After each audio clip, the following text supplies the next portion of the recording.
relatively ironic about knowing this is the second cold open. Uh, Welcome to another episode of NASA 5E, everyone. We are continuing our second session of Waterdeep Dungeon of the Mad Mage with our continuing party. In order to not hear me talk for fucking forever, what do you guys remember from our last session? That it was like 3 weeks ago. The fake vampire guy who's a bouncer. Mm-hmm. I broke an arm and have a magical cursed weapon attached to the other one that won't leave me alone. Mm-hmm. There was a hall of mirrors that you saw bad things. Well, it's the Hall of Bad Dreams, yes. See? All right. Maybe a more pointed question is: do you guys remember why you went down here to begin with? Money. We're looking for Esvel's brother. Crescendo. Mm-hmm. Crescendo, yes. And that And loud crashing sound you guys are hearing is our game already going off the rails. And he joined Xanathar's guild, and she hasn't heard from him since. Mm-hmm. All right. Then let's go ahead and I'll put in my prop. And we'll get started with the session, okay?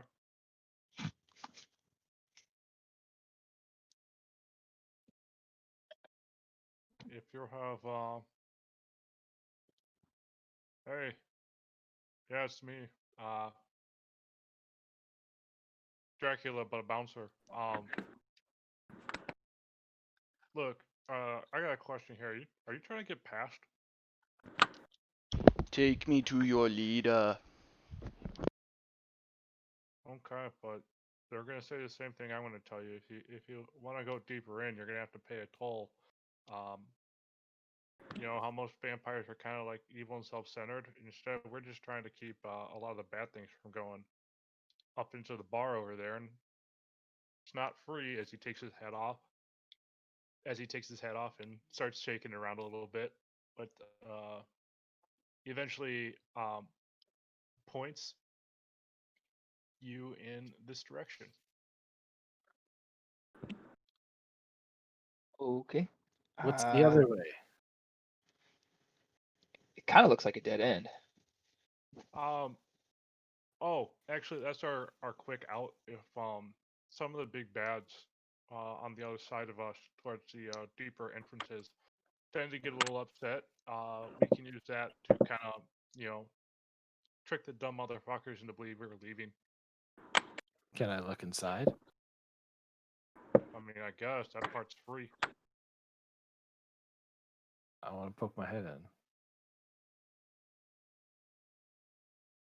Yeah, it's a secret sliding door, and additionally, there's a lock mechanism on it that's currently unlocked, and a small, like a 2-inch in diameter circle in the middle of the wall. It's just like an eye hole. Yeah, I mean the weird part is it's not at your eye height or any human's eye height that you know. But yeah, there's a hole there. Like most holes, you can see through them. Hmm.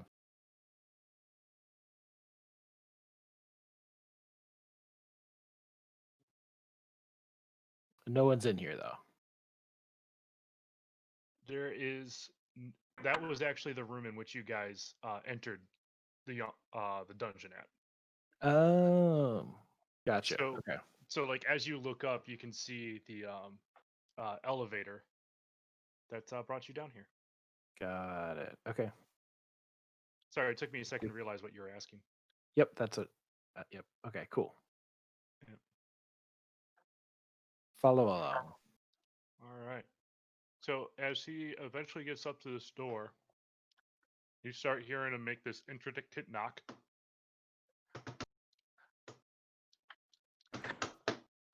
And then like 40 seconds go by and I was like, hold on 1 second. I had to travel far away. I promise I got this. And then eventually the door opens. And you will see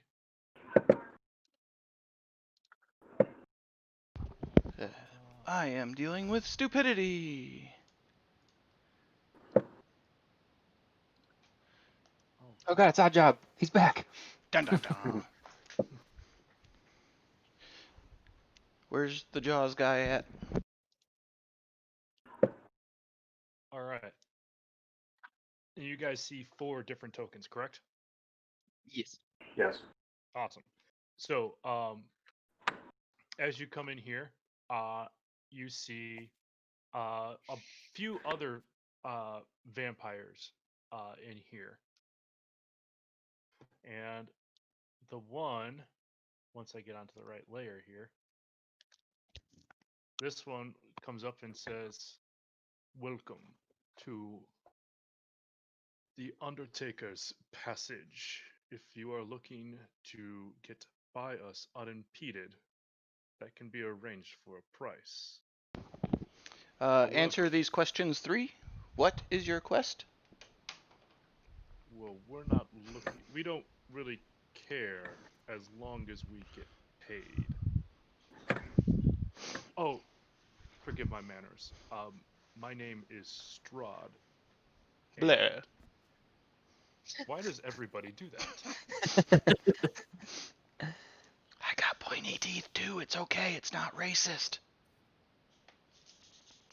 This is quite a smashing first impression you're making, Tiefling. Beautiful. Tell me, how many horses kicked you in the head in your youth? What year? Pick one. Okay, I believe that answers the question that I was asking. Look, if you're looking for safe passage from Xanathar's guild, we can provide that. It is not a free service. So what, you're with Xanathar's guild? No. Oh god, no. We're the main resistance to him down here. So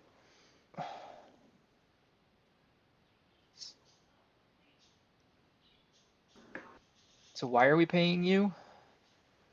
So that you are able to avoid Xanathar's guild. That's not really our goal here. If we Then- don't want, what if we want to see them? Well, typically they do a great job of arranging that by themselves, so just feel free to explore this as you will, and when they ultimately crush you, hopefully they leave enough money for us to take from your pockets.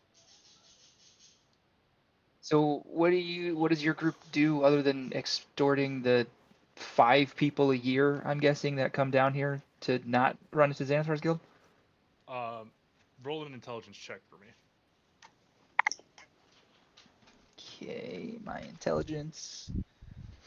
No, you. Okay, that's a 9. Shit. You're not sure who you're trying to bluff, the Strahd or yourself. Where part of Waterdevian culture is as like a test to show how burly and strong of an adventurer one is to explore the Underdark, find some sort of trinket, and come back as proof of your accomplishments. But it's like adventurers coming down here is a more than semi-regular thing. Okay.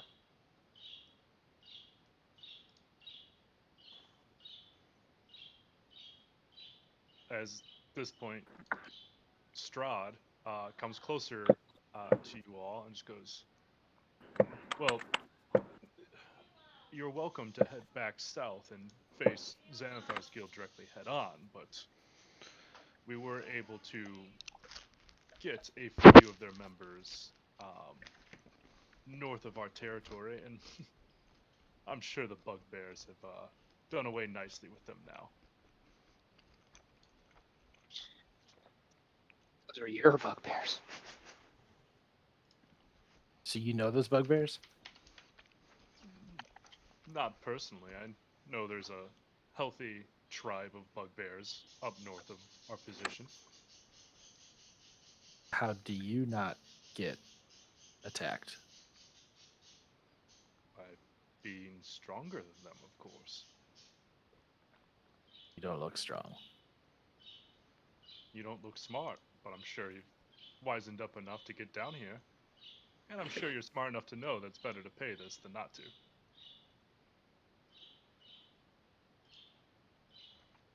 Uh,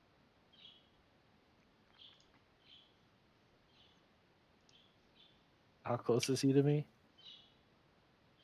10 feet. I guess I'm I, confused why we would pay them to avoid Xanathar's Guild when we came here looking for Xanathar's Guild. I step up like into his face. Oh, hello there, tall boy.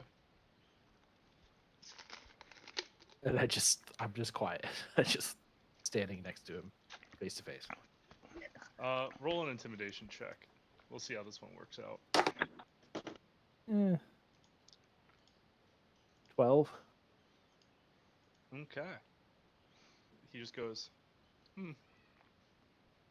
it's a nice attempt.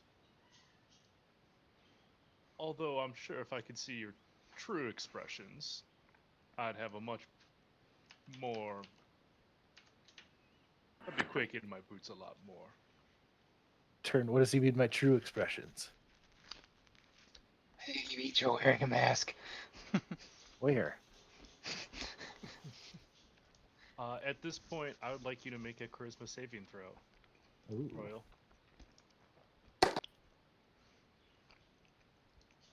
Trouble. 8. No, 9. You know, you stepped up to this person because he made you quite angry. But as you look at him a little bit more, you see him just kind of moving his hands around in a non-threatening way. And he goes like, actually, why am I trying to make this guy scared? He might be my best friend. I turn, so now I'm shoulder to shoulder with him looking at the party.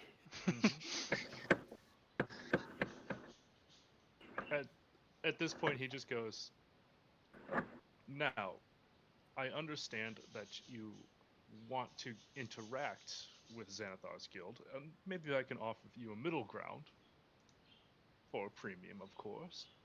We can manufacture an incident where you get to engage some of the regard senders, and they won't be able to call for reinforcements.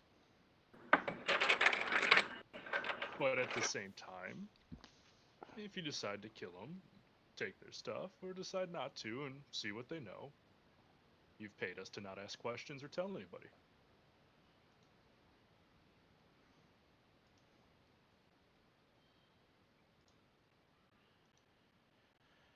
How much is it that you're asking? Oh, nothing too outrageous. Just if you just want free passage, 10 gold pieces. If you want us to manufacture a winning situation, we'll say about 150.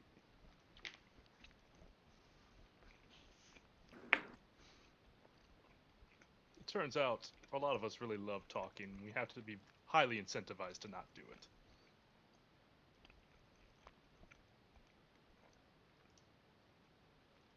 I don't know, guys. Seems like really good deal to me. You're standing on the wrong side. The wrong side of what? Exactly. So what you're saying is we pay you 10 gold and you stop standing in my face and I continue looking for what I'm looking for?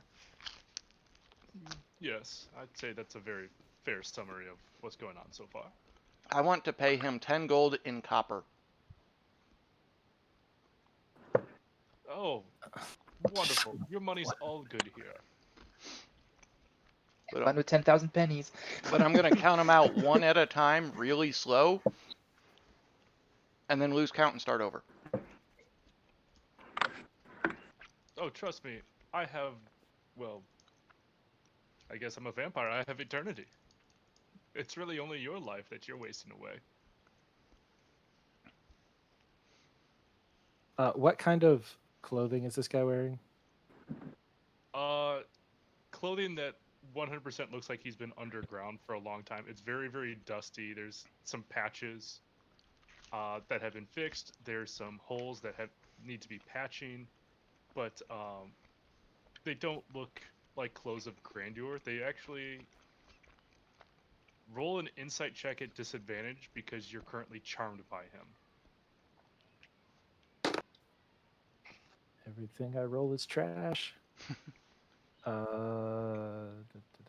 4.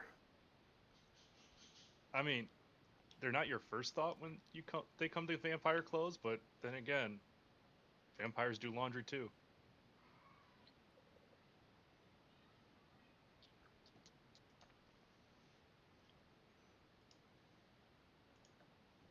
I don't know. I think we're just paying the 10 gold.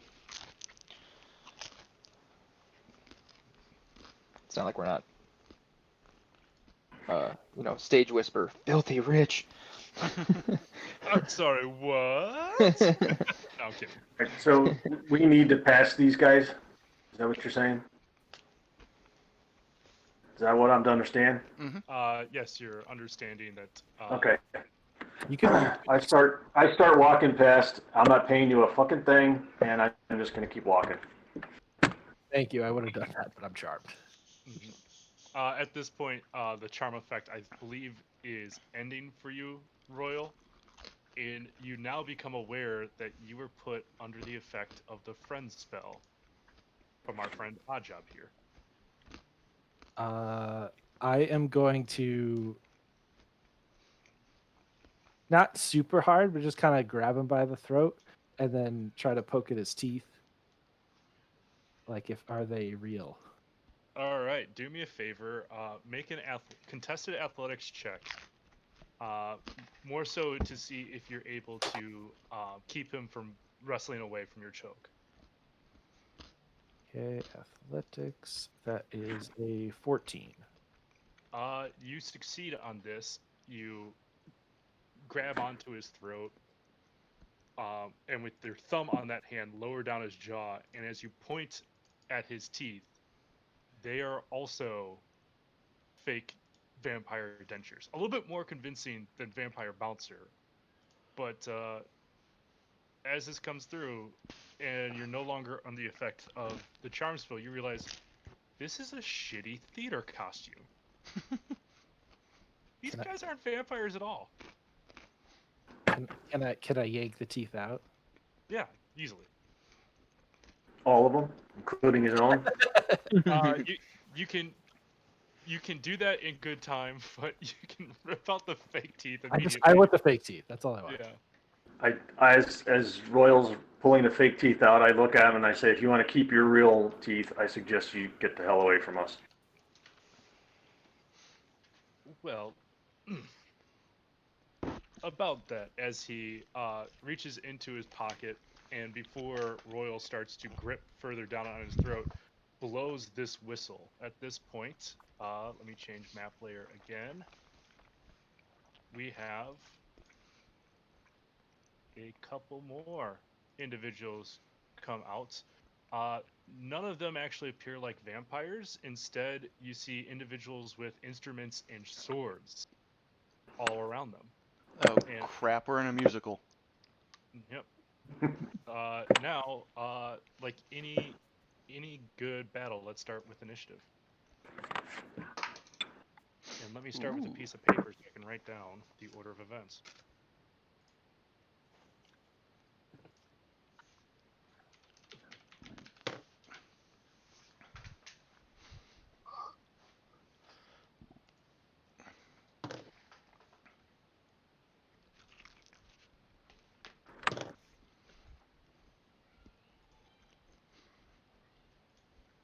All right, 25 to 20.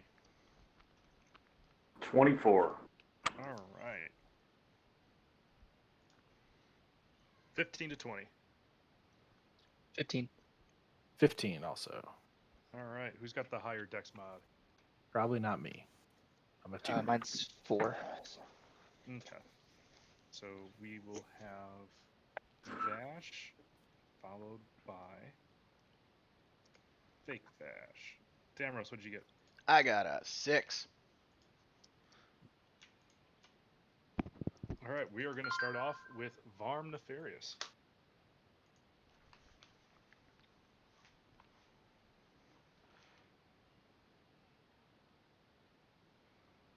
I think Barm's toaster ovening. Sorry. All right. I want to shield bash fake Strahd here Okay. in order to give myself advantage on a hammer swing. Sounds great. Wait. Just to make sure I'm in the right spot. Varm has a shield and a hammer. Yes. Okay, cool. I don't know why, but in my head I was like, is Nevis in this campaign? And I just realized I'm an idiot. Those are just Dan's favorite weapons. Everybody needs a backup. Ooh, that's not a real good roll.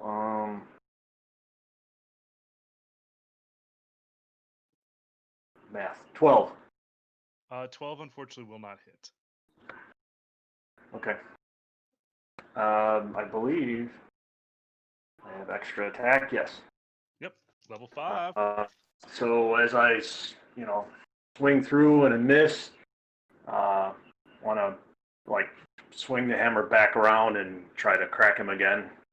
Sounds good. Oh, that's even worse. That one's in jail. That would be a 10. Yeah, unfortunately that doesn't do it. Okay, that's my turn. All right, that brings us up to Fake Strahd, and Fake Strahd instead is going to let me pull up the specific wording on the spell.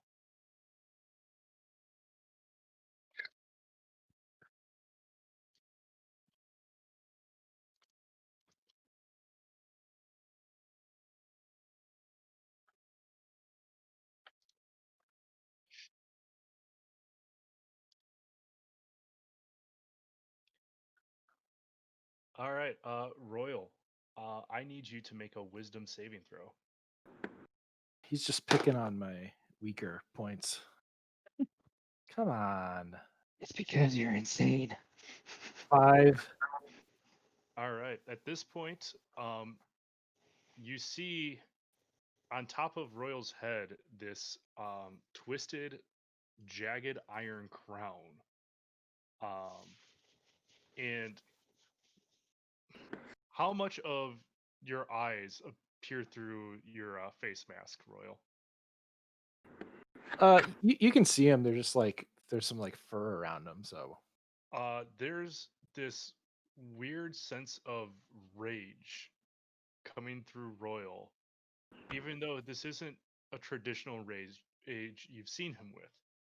Royal, for your turns, you are required to use your action before you can move, and you must make a melee attack on Vash for your next turn. okay, You're under the effect of Crown of Madness. okay. And then he is going to take the attack of opportunity from Varm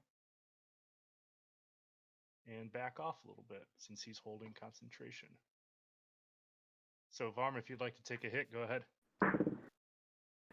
Oh, this dice is even worse. Natural 1. Oof. Thank God we're not playing the weapon breaks rules. I don't know what the hell's going on with these things today. I wasted my 20 on initiative, apparently. Yep. All right. Hey, I just got sent some x-rays to my phone, and it's actually a little bit pressing. So can we take a quick 5-minute break as I settle this issue? Sure. Yeah.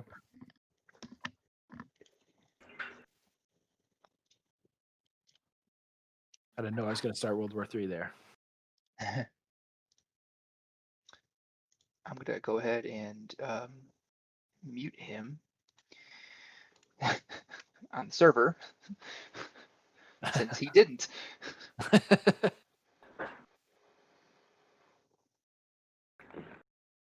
So what was the problem? Twitch is not cooperating? Yeah, I got like signed out of everything on my computer, and the saved passwords I have for Twitch are not correct. And I think it's because they switched from using emails to usernames to sign in. So Mike has the file, so it's not that pressing an issue now. So we'll take care of it after the session. But yeah, I wanted to try to sign in because I looked at the stream the other day and noticed that, or not the stream, the YouTube channel, and saw that the last Waterdeep session hadn't been uploaded to YouTube, which is on me. But so I went in to try to do it because they expire after 2 weeks on Twitch, and I couldn't do it. Nor could I change the stream information to be updated. So I'm going to have to wade through multiple streams of the same title when I get in there.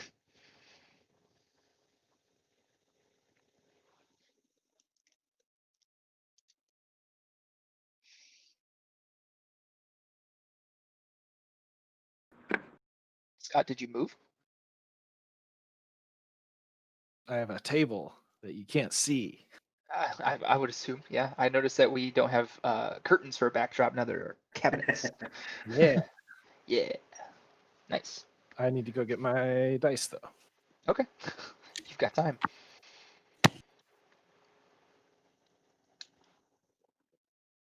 Dad, you should look up some sort of quick, like at-home holy water recipe so you can uncurse those dice.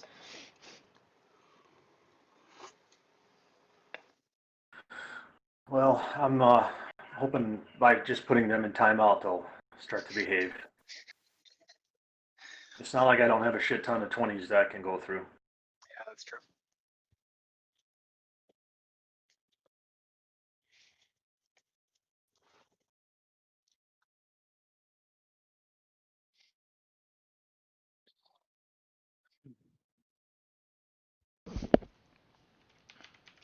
I can tell you, Dan, today timeout doesn't seem to be working.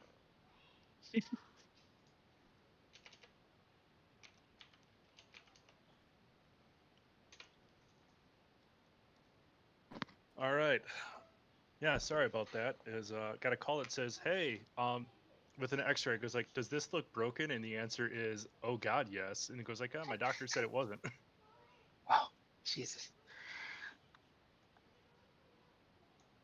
All right. So, as we left off, it is now Vash's turn.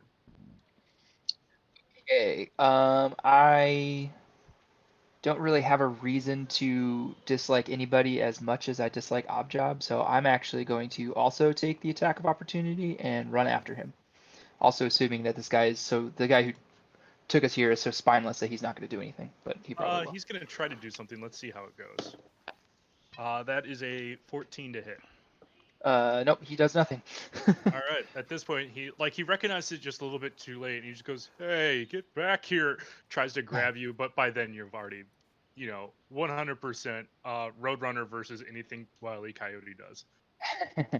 All right, and I'm going to roll a pair of attacks against Strahd. Mm-hmm. Okay, so the first one is a 19 to hit, 19 would hit. and the second one is a 15. Roll damage first, because it doesn't matter. 15 doesn't hit. Okay. Damage is 6 slashing. And he succeeds on the concentration check. Okay, and then I'm going to use a key point to do furry elbows. Okay.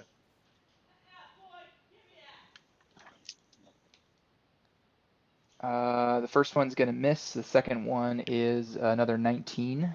19 would hit. Okay. And that's gonna be 10 damage. Bludgeoning. And still passes the concentration check. Okie dokie. All right, that brings us to Royal.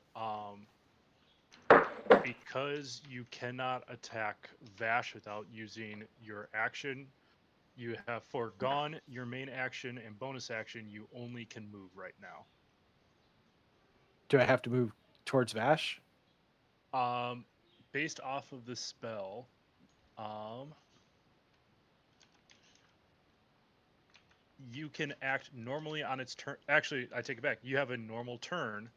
The target can act normally on its turn if you choose no creature or none are within your reach. So you can, yeah, So he told me a creature which is not in my reach. correct. So I can just do what I want? You can do what you want. Okay. Well, I'm gonna rage because I also think that feels right. Yes, and It feels do me, right. do me rage and charmed. 5e. Depends on what class he took, whether or not Rage will disable the charm effect. Did you go Path of the Berserker? No, I'm totem. Okay, cool.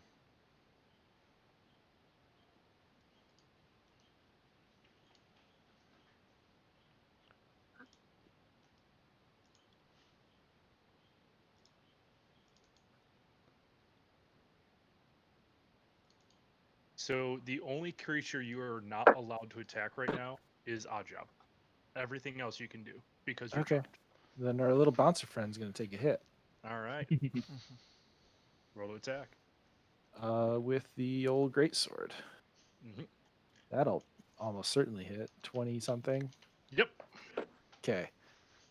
24 for the record. Almost hits by double. And 12 slashing. Sounds good. And logged. Did I do the math right? With my sword that's stuck in my hand. Yeah. Oh, no, I rolled too many dice for the damage. And it came out the same way anyway. Okay. Cool. And then with my second attack, do I still have that? Yes. Hmm. I want to take the teeth and jam them into his neck. All right, this will be an improvised weapon. So roll a d20 plus your strength. Do not add proficiency. I get proficiency because no, I don't. Wait, didn't I take something?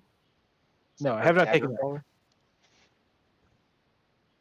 because I have Tavern Brawler. If that's the case, then add proficiency. We'll Is make that it what that quick. does? Yeah, it says you're proficient with improvised weapons. Okay. So, oh, duh, I have it on there. 19 to hit. 19 would hit, so this will be a d4 plus your That's strength. it's 8. I rolled a 4 on Nice. the d4 plus 4 because that's Plus your strength plus your rage bonus. plus my rage bonus, so plus 2 more. Yep, 10. so 10. Yeah. Wonderful. Yeah, this guy looks like he was the newbie. He looks like he was just jumped in, and you slash through, cut straight through his old armor. Um, you're starting to see a little bit of entrails, and then you just go like, yeah, but maybe I don't want to kill him. You take out the prop teeth, just slam him into his head. They get stuck into it, and he falls unconscious. Just look around like I didn't know what I just did. At that point, it is now time for the male vampires to act, and they're going to rush 5, 10, and in. Both of them are going to make 2 attacks at Vash. Okay.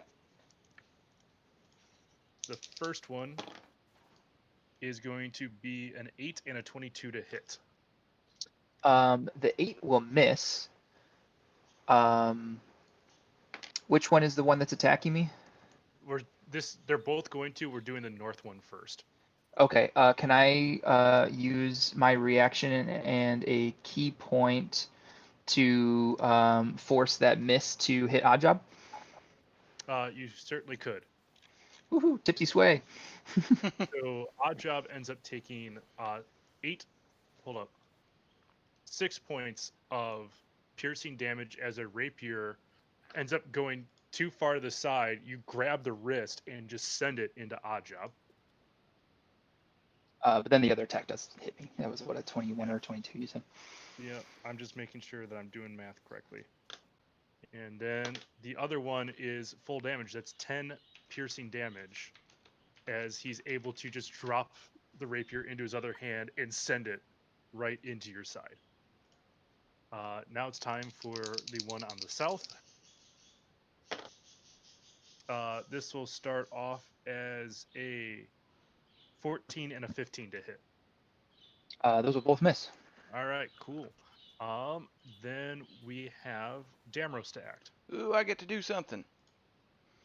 Well, I want to go 5, 10, 15, 20, 25, and stab that guy. All right, cool. Roll to hit. Also, something I forgot. Royal, you are allowed to make another wisdom saving throw for Crown of Madness. That's a natural 20. All right. -1. It still beats the DC. All right, so that's a plus 6. I continue to look just as angry, though. No one knows what's making you angry now. Mike, what was your to hit? Hold on, I want to see something. Well, he is currently engaged with Vash, so I get advantage, correct? Yes. Okay, that helps me a lot then. That puts it at a 19. A 19 would hit. All right, and that would be math. 7 piercing damage. 7 piercing damage. Oh. Okay. Plus, since he's engaged, I get the sneaky boys. Mm-hmm. I get 3 of those now. So 7 plus that. Just let me know what the sneak attack damage is. I've already logged in your base. So far I'm at 12. I'm at 18. I rolled all 6s. All right.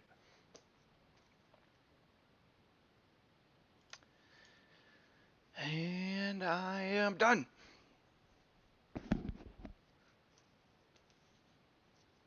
There we go. All right. At this point, it becomes our casters. The first one is going to, let's see here. Varm, you start hearing this quote unquote vampire start shouting insults at how badly you swing your hammer. I need you to make a wisdom saving throw. —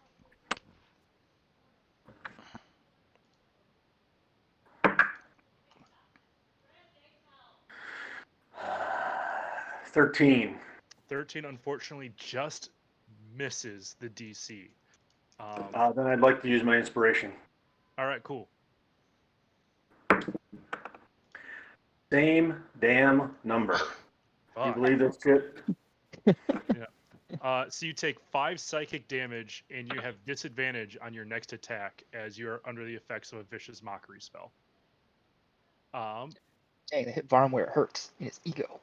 Yep. Where this one will come up, step up just a little bit as you hear. All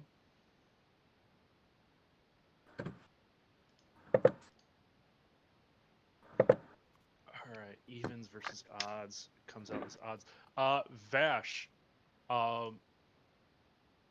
you just start hearing this other cultist here begin to talk smack about how stupid your fighting style looks. As I need you to make a wisdom saving throw.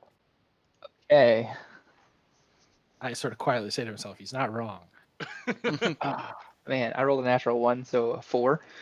All right. So as this happens, you're like, you know what? My fighting style is kind of stupid. And you start laughing.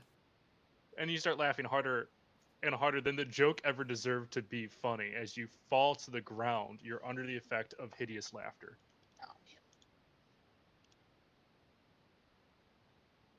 So I'm prone, right? You are prone, yes. Okay. And that brings us up to Varm.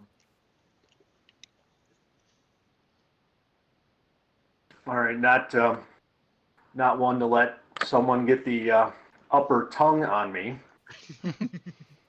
I advance towards the one who mocked me, and disadvantage. You said, right?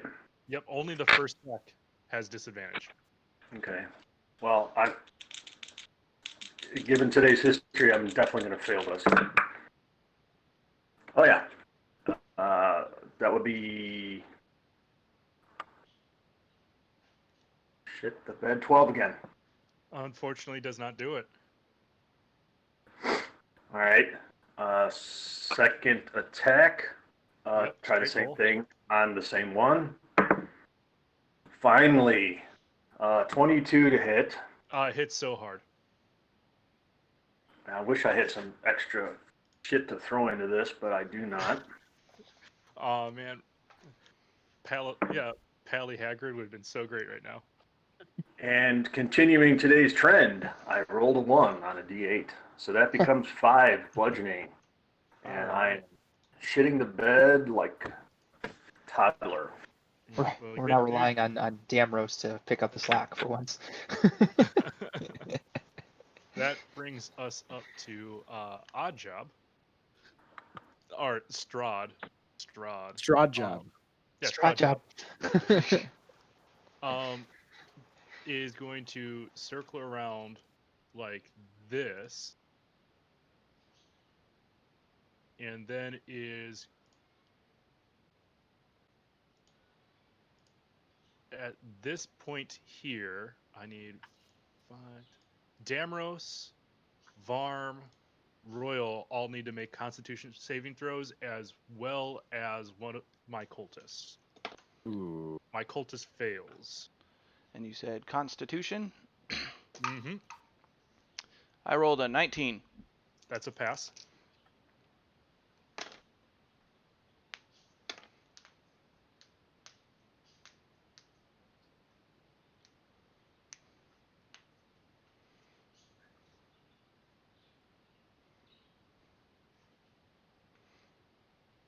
Just Royal, waiting on. yeah, what was your con saving throw? Me? Yep, 7 total. that's a fail. Varm, I need a Constitution saving throw from you. Gotcha. 12 plus 18. All right, that's a pass. So as Woohoo!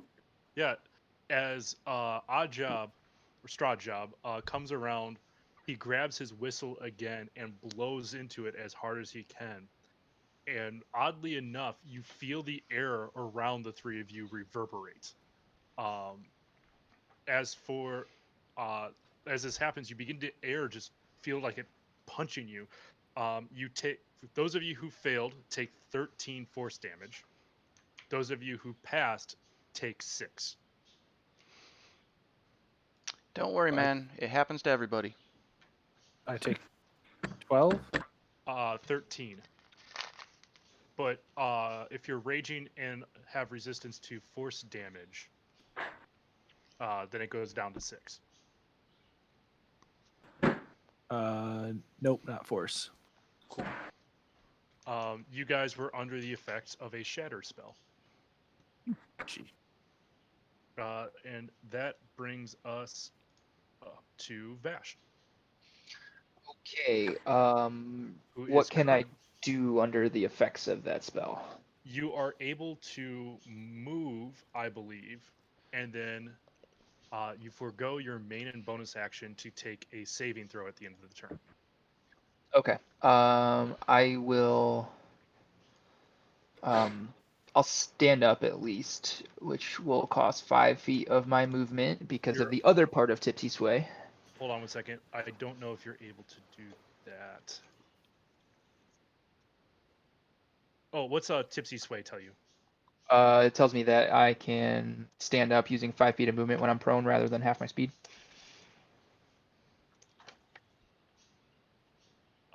Based off of the way Hideous Laughter is written, you are unable to stand up. Oh, okay. All right. I will Specifically just. says that. Otherwise, I was going to let that happen. Okay. I will. I'll just roll to try to break it. You said it's wisdom, right? Yep. Okay. That's a 6. Unfortunately, it does not do it. You're going to get some extra opportunities to do this as the two cultists around you are going to continue to attack with their rapiers at advantage. Dual 4s, which will miss. That will be a 18 plus 6, 24 to hit, which will end up being 10 piercing damage. You are now able to make a save against Hideous Laughter at advantage. Okay. 15. 15 will pass. Whew.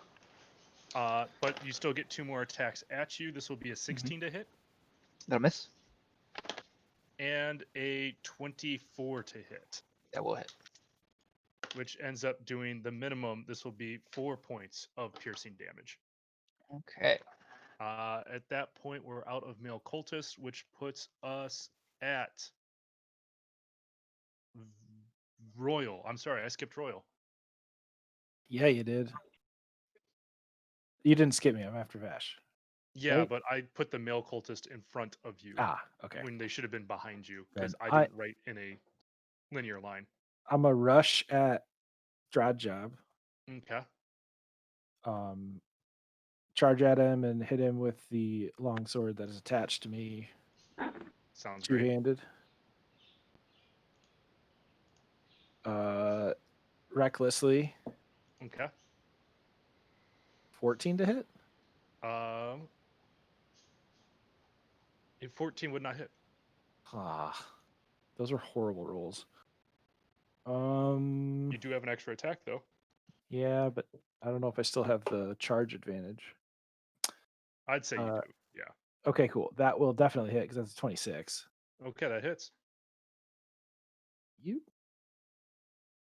for 13, so 15 slashing, +5 for charging. So that ends up being 20. Yeah. All right. Strahd Job is looking very, very poor right now. And based off of my mistake, if you have nothing else to do, Damros is up. Alrighty then. Then I am going to stab at Senior Cultist again. Currently, because Vash is not engaged with the cultist, it's a straight roll. Even with so, then I want to go 5, 10 and do the flanking deal to give me advantages. Who are? Oh, yes. Okay, with Royal, I see it. Yep. Do it. All right. That's a 19 to hit, Hits. and I had advantage, so I get my d6s. Mm-hmm. The maths is fun. I need another d6 to make this efficient. All right, so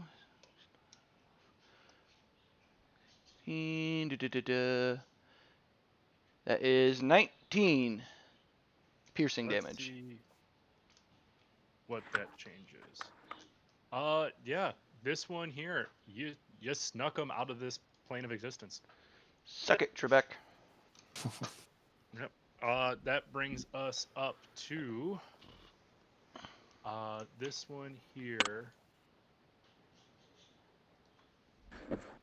Hideous Laughter, and doesn't have concentration on that anymore because Bash broke it.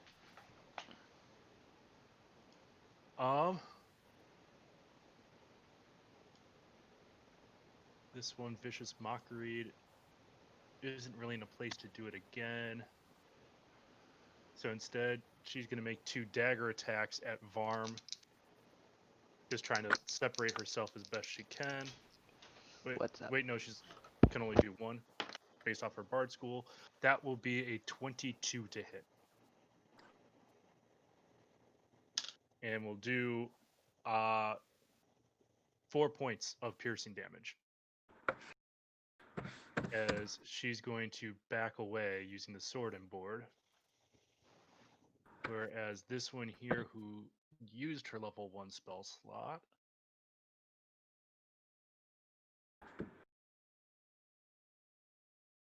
will end up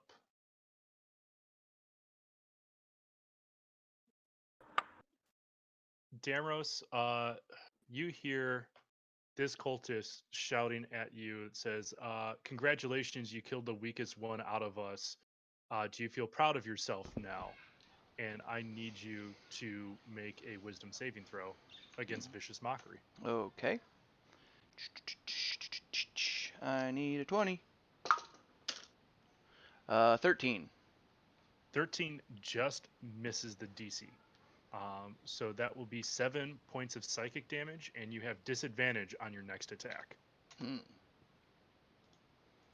That brings us back up to Varm.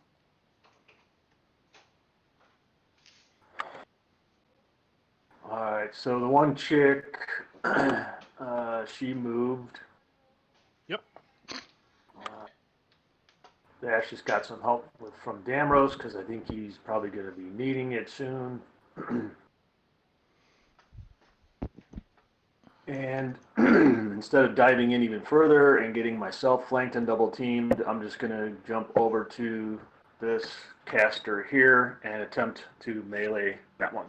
Sounds good. And the bad dice rolls are back. 9's not going to hit. Extra attack. Oh, here we go. It's 22. 22 hits so hard. And nice. What's my add on that? 11 bludgeoning. Okay. As soon as she finishes up the insult she had against Damros, she's not even looking. You just hear, as her head's now ringing like a bell. You can cuss the fuck out of her at least. That brings us. Anything else you want to do with your turn, Varm? No, I think I'm good right here. All right, now we're back at Strahd job.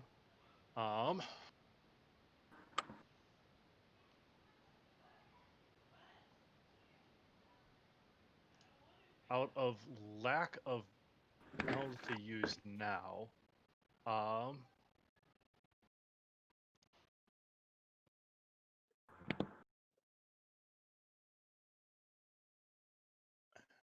here we go.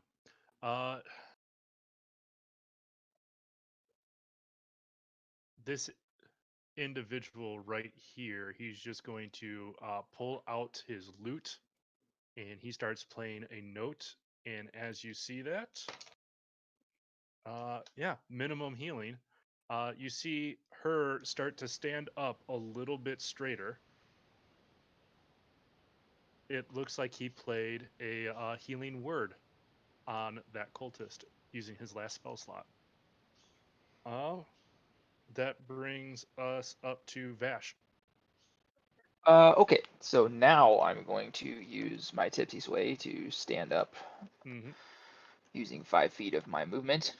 And I am going to hit the male cultist to my north with my Kusarigama. That's a 22 and a 12 to hit. 22 would hit, 12 would not. Okay. So that's 9 damage for the one that hit. Okay.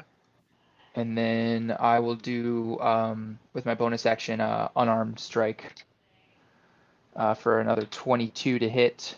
Hits. On 5 damage bludgeoning. All right. Cool. He takes both of those and wears them. Not like a champ, but like somebody who clearly is not ranked in the ring. And I'm done. All right, Royal.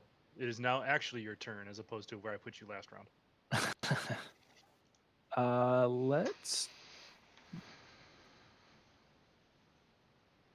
Let's just keep slashing this guy with that long sword. Sounds good. Recklessly. 20 to hit. Hits. 9 9 slashing Okay. and 19 to hit.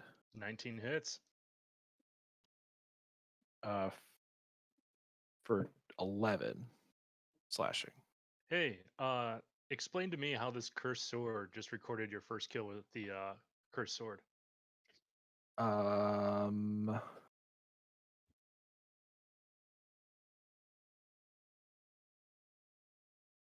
I don't have a good idea right Don't worry, that's never stopped roll before. now. How about like the first slash is like the intentional like trying to get him, and then the Mhm. second he was just trying to get the sword off again, and he just happened to like stab Strahd job. Yeah, is you end up getting it like right into his rib cage, and as you're trying to like pull the sword out, you're still learning the weight of the sword, so it's coming out askew, and as you end up like pulling it out, you end up seeing that you took one of the lungs with you, and like the pro sack is all wilted and limpy, and you just go, huh, this looks important, and then you look, and not important enough for him to care about it, I guess. But at this point, you hear everyone else scream, "Oh shit! They got, they got Billy. Fucking scatter!"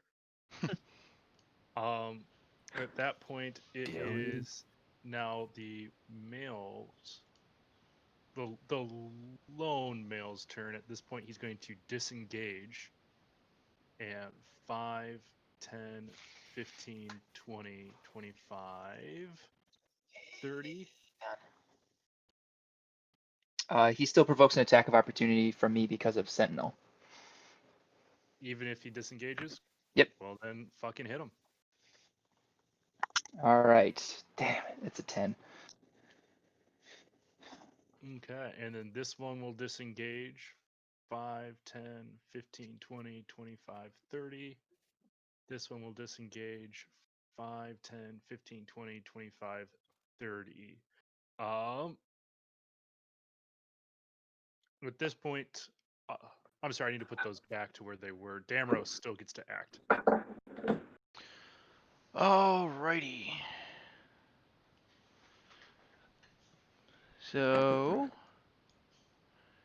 Hey guys, quick DMing tip. Write all of your like initiative stack in the same linear line as opposed to trying to look through two of them for what's friends and what's enemies.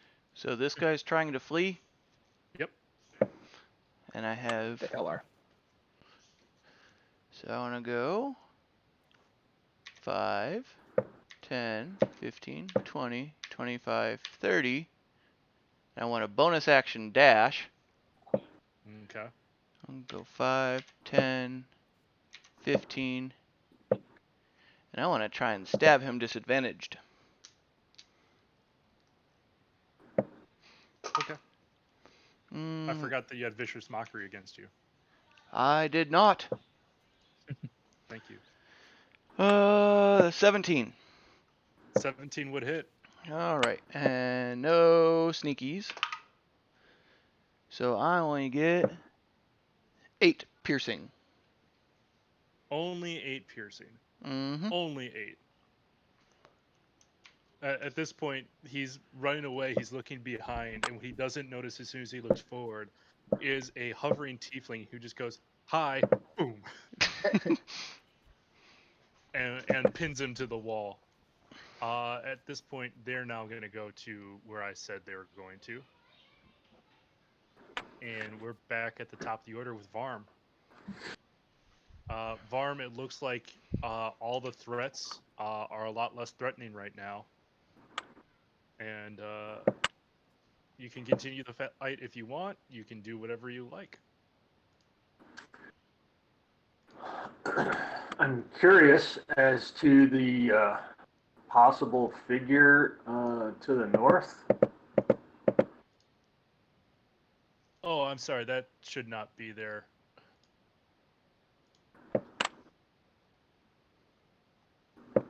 For some reason, that's something that was glued into the background layer. All right. I really have no reason to chase after them or anything. So Yeah, actually, I think that's a good thing here. Does anybody have any combat actions they would like to continue? I know Damros is currently engaged with somebody, but Royal Vash, are you looking to satiate your bloodlust any further? No, I got the only guy I wanted to kill.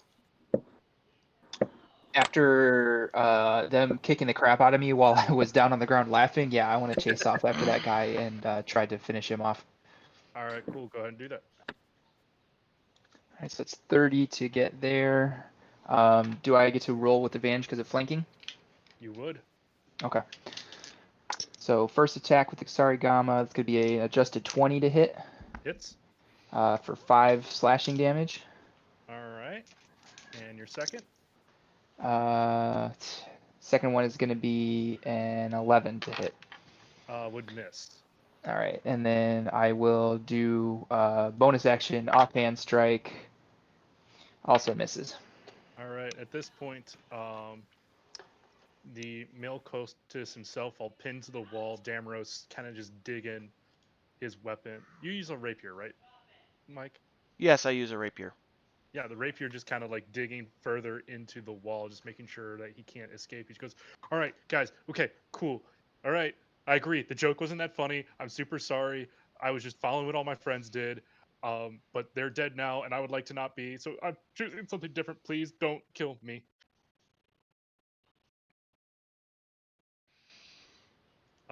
Vash, what would you like to do on this?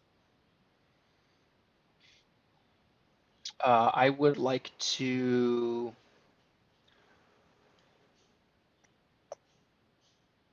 like basically like let the Kusarigama like the sickles slide down, so I'm still holding the chain, Mm-hmm. and then I put the chain in my from my right hand into my left hand and punch him in the face. Okay, are you looking to do lethal or non-lethal damage?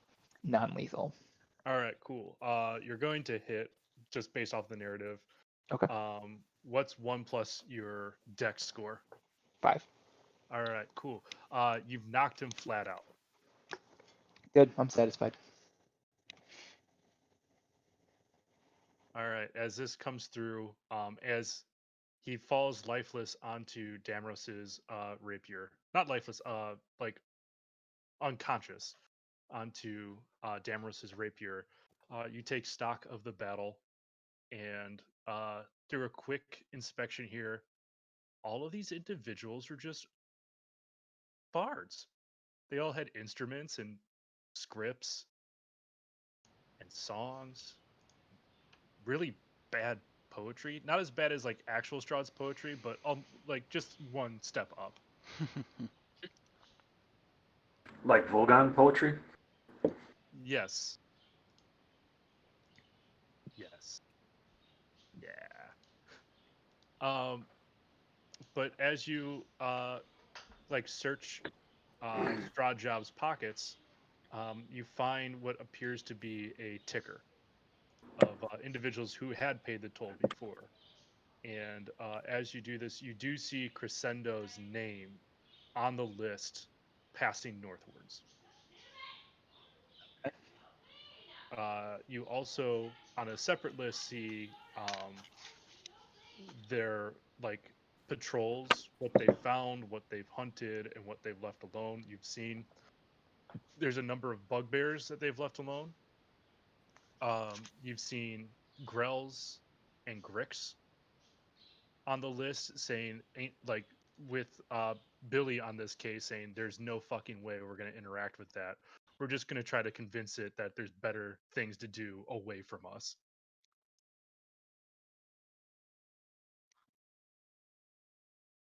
But there ends the battle. Bum-ba-da-ba-ba-ba.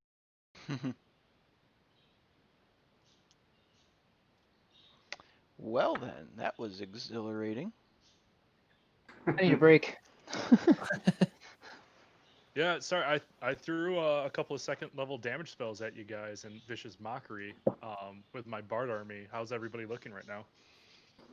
I'm fine. Yeah, I I'm not too am bad. I'm above half health, Okay. About 75%. and I'm about half spent on. I am half spent on key. All right. Cool. Yeah, that was supposed to be the first battle of the day. I didn't want to like instantly say, "Oh, by the way, everybody's the same strength as the Cult of Asmodeus." Just trying to get used to the new tier of play. Yeah. So, um, from what I'm gathering, is you guys are wanting to take a short rest. Yeah, I would probably like a good to. idea. All right. I will if Cool. they do. Can you guys make a investigation check to make sure that this room is safe to rest in? Sure. I didn't. di- roll. I My got a dice hate me 6. today. Yeah. 17? Yeah, like Vash and Royal, you have no idea how underground bard troops work. But Damros quickly goes around, he's looking for sounds. He knows that, bards tend to make a lot of noise. That's what they do. And he's hearing very acute silence. And he's the one that nods his head, is like, yeah, it's safe to rest here. Let's see here. All right. Anything that you guys want to take care of on this rest? Uh, I'll roll a couple hit dice. Mm-hmm. yeah. I'll roll 3 of them. And then I'm just gonna shake this longsword. Actually, you know what? For the arm and the sling, do me a favor, Royal. Also roll a D100. A D100. 7 and 00 just means 7, right? Correct. Yeah.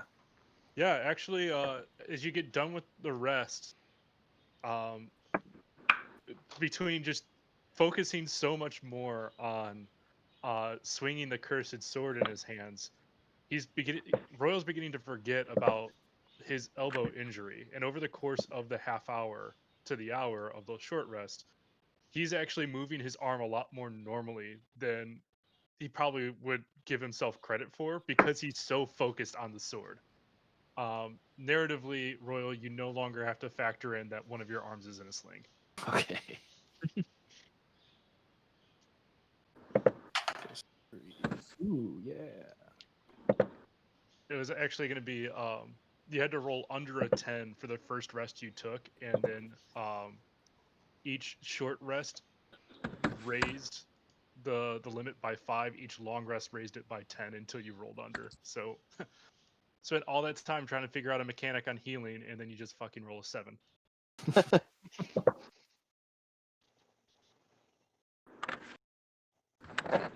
All right. I'm feeling good. Feeling fat and sassy.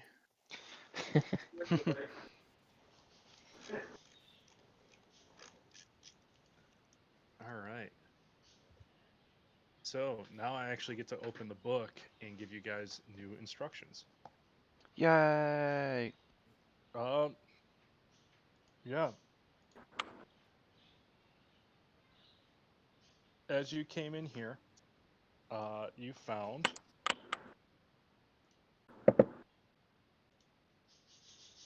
that this, like, for a underground dungeon, this was actually like pretty homey.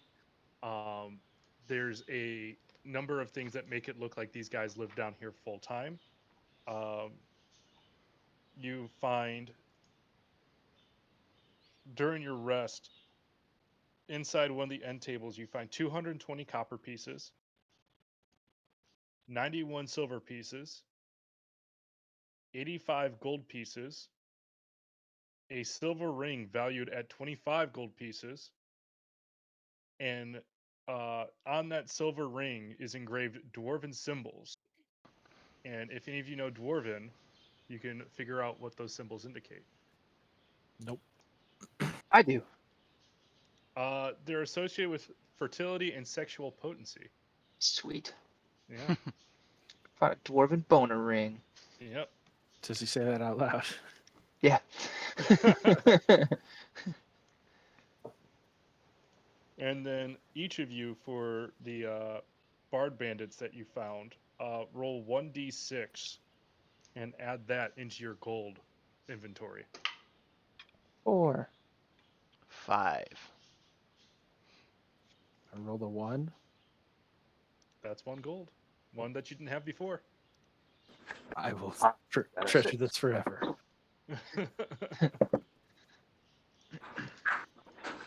All right, before we get back into it, anything that you guys want to settle in?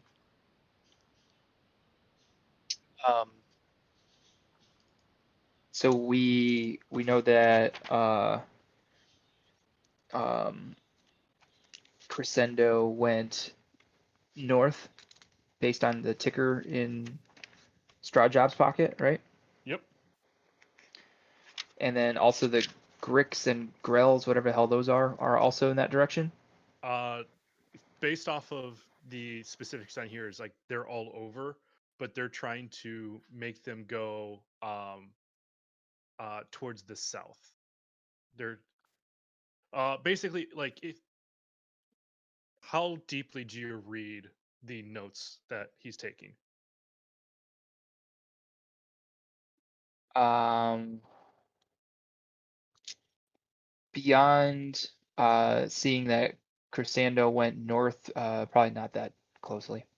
Yeah, is you're basically seeing that there's three major factions here. Is that you had these bard bandits who called themselves the Undertakers. You had Xanathar's guild, and then you had predators as the third faction. And the predators are the ones that the Grells and the Gricks are a part of. Okay, What when I say faction here, it's like groups. it's not necessarily there's any sort of organization to them. It's just things that don't belong to Xanathar's or to the Undertakers. Yeah, I got you. Okay. Well, so yeah, like we saw in the ticker, it looks like we need to uh, continue going north to find Asvel's brother. Mm-hmm. So I guess we'll.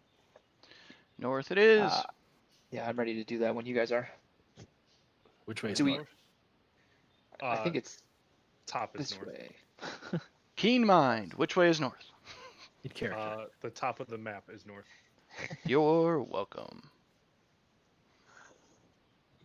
I mean, I wanna grab some fake teeth from somebody else and pop them in. all right. Roll a bacteria check. No, I'm just kidding. I'm sick. Actually, no. It's just it tastes a little nasty. It seems like they had everything here except for things to clean their teeth. All right, back to adventure mode. Where would you guys like to go next? Sounds like we're going that way. Mm-hmm. Al Norte. Yep. In order to just speed things up, is you guys can choose to move to any adjacent room, since this dungeon's quite large. Uh, Yep. So here we are in the new room. Um, I was thinking over here. I don't know where anybody's clicking. Zoom out. Oh, there. I'm Yep, so trying to be like in the thing. yeah, as you make your way through the hallway, this is once again filled with a bunch of 1-inch diameter holes bored through um, a few inches above the door. Once again, they are at very, very weird heights uh, that make you believe like they could be eye holes if the person was lying down and a gnome and had something to angle off like their vision.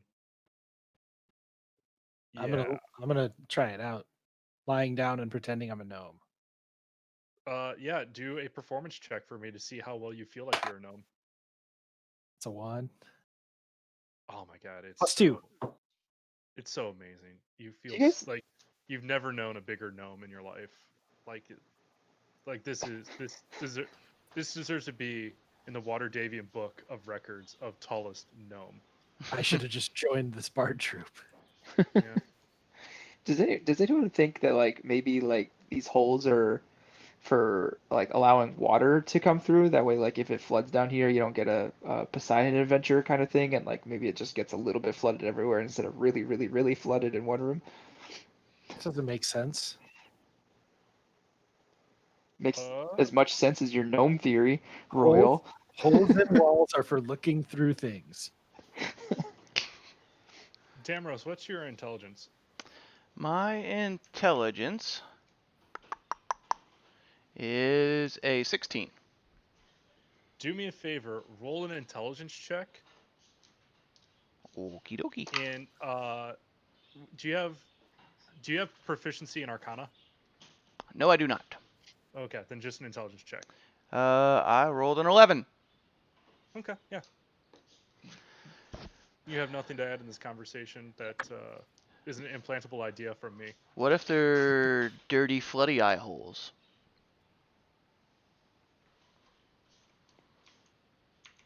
They serve both purposes, peeping toms and drainage. Peeping drainage. They're a leaking peat. PP drainage? Pee-pee drainage, yep. Peeping drainage. Ew. You might want to see a cleric. All right, at this point, leaky where eye. you are at,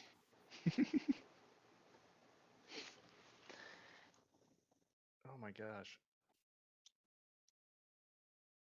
you have come across this bard bandit captain who turns around and sees you guys. He's like, "Huh, you're unaccompanied.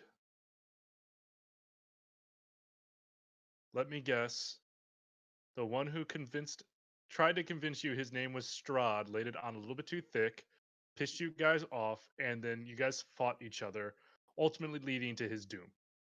Guys, look out! He can read minds. It's All Strahd. right. See, no, he was watching us through the peepholes. All right, I'm gonna level with you guys. If you can take that faction down, obviously you're strong enough to not get strong armed by us. However, should anything happen to me, I want you to look this way. And as that happens, you see this giant, weird, sewn up piece of flesh that is just staring right at the captain. Like the eyes are in weird places. There's like weird stitch marks running everywhere. For those of you unaware, this is a flesh golem, Uh. which you guys may have seen one before in the Curse of Strahd with the guy with the most annoying voice I've ever done before. Oh yeah, making a bride for Strahd. Yeah. Do I do I like pick up that this guy is like, I don't know, telling the truth? Like, is that thing alive? Is he a vampire or not? I don't believe anything these people say anymore because they claim to be vampires, but all of their teeth fell out. At this point, roll an insight check and tell me specifically what, like, one item you're trying to insight. Does he really She. believe? Does she really believe that we are strong enough to like defeat her? Like, is she really worried after we took out the rest of the troop? And that's going to be in 21. She definitely believes that you guys are strong individuals, stronger than the average adventurers that come down here.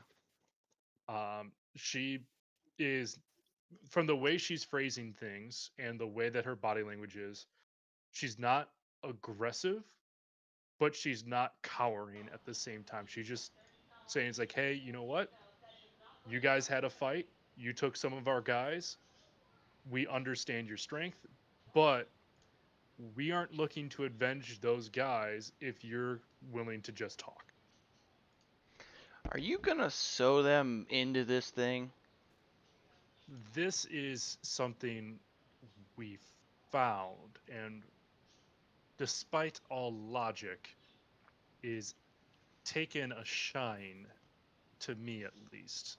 Um, when we first found it, and I had some arguments with my underlings. It may have misread the scenario, picked up the new recruits, and beat them senseless into a wall until there is nothing more but a bloody pudding. Can I touch it? I highly recommend against that, but do as you see fit. Caress it gently, make it feel awkward. Can I touch it? I'm going to offer the same answer as I did with your furrier friend. I walk up to it slowly, not holding any weapons, God damn it, you're making me look up the stat block for this. and I lean in and I sniff it.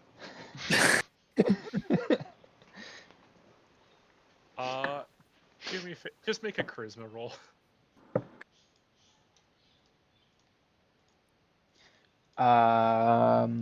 13. Yeah, you sniff it. It smells rotten. Um, it smell like have you have you ever smelled something that was gangrenous?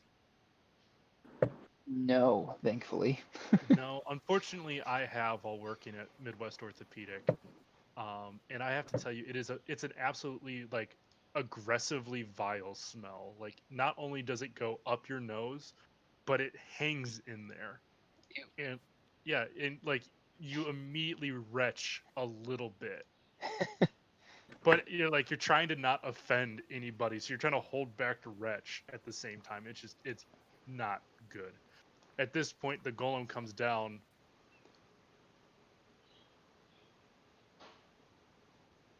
and just looks back up, and the leader just goes, "It's okay. We're just talking." Did it sniff me? It did sniff you. We're connected.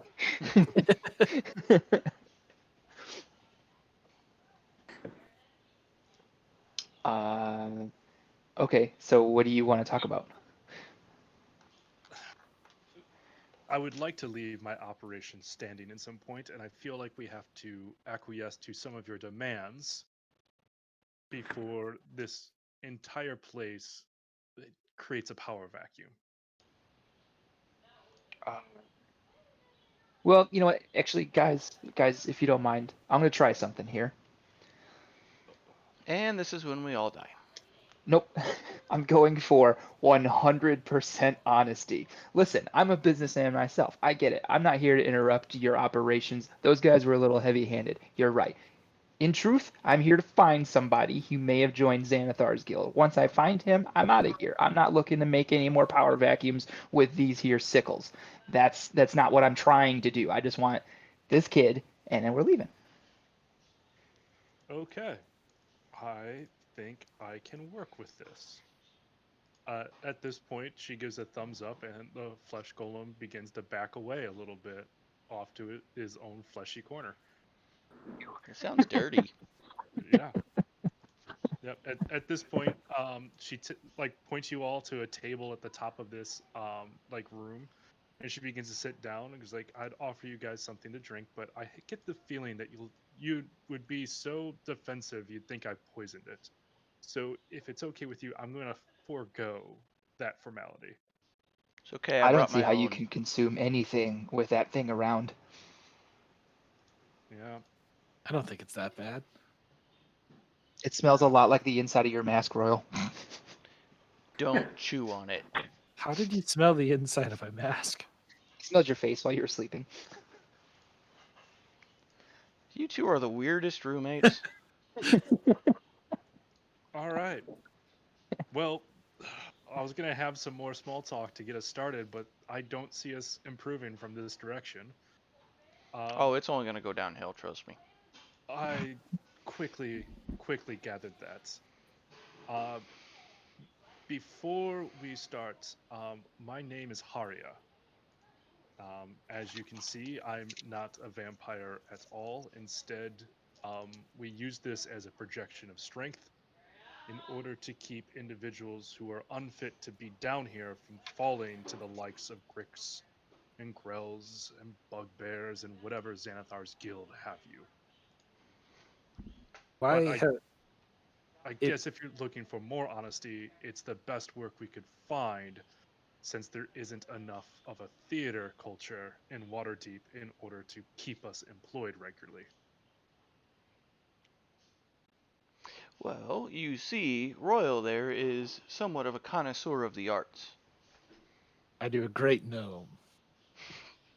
Oh, really? You should put on a show for I'm a him, and I'm gnome. sure he'll invest. Is this supposed to be like one of those anti-jokes? No, this is more like a con where hopefully we end up having a musical that tanks so bad we actually make money off the insurance. If you guys do ever decide to do this, can I get involved? Because it sounds like an absolute winner. Yes. Yeah. So it's There's- Haria. Yes. What do you call that thing? Wait, Thing usually works out. Hey, you. Waving around aggressively. That's I shall We- call him Squishy, and he shall be mine. He shall it's be a my good Squishy. resource to have, but it's never one that I wanted or desired. Well, you came underground. You got a free stink sack. It's a Yeah. win. Win-win. Let me tell you, everything's really coming up Haria. could we do that as a promotion at the bar? Buy Stink sack. 3 drinks, get a free stink sack. I do not wish to put that thing onto the surface world. I am afraid of what it could do, or what I'm will be afraid. done to the world around it. I'm afraid of what it could do too. I'm worried I'll never smell anything good again. Actually, Or- a little bit of peppermint oil right underneath the nose does the trick for a short period of time. I take off my backpack and start looking to see if I have any. You do not. I don't. Are you able to control that thing well? Control is a very liberal term for what we have. It Does he like to spar?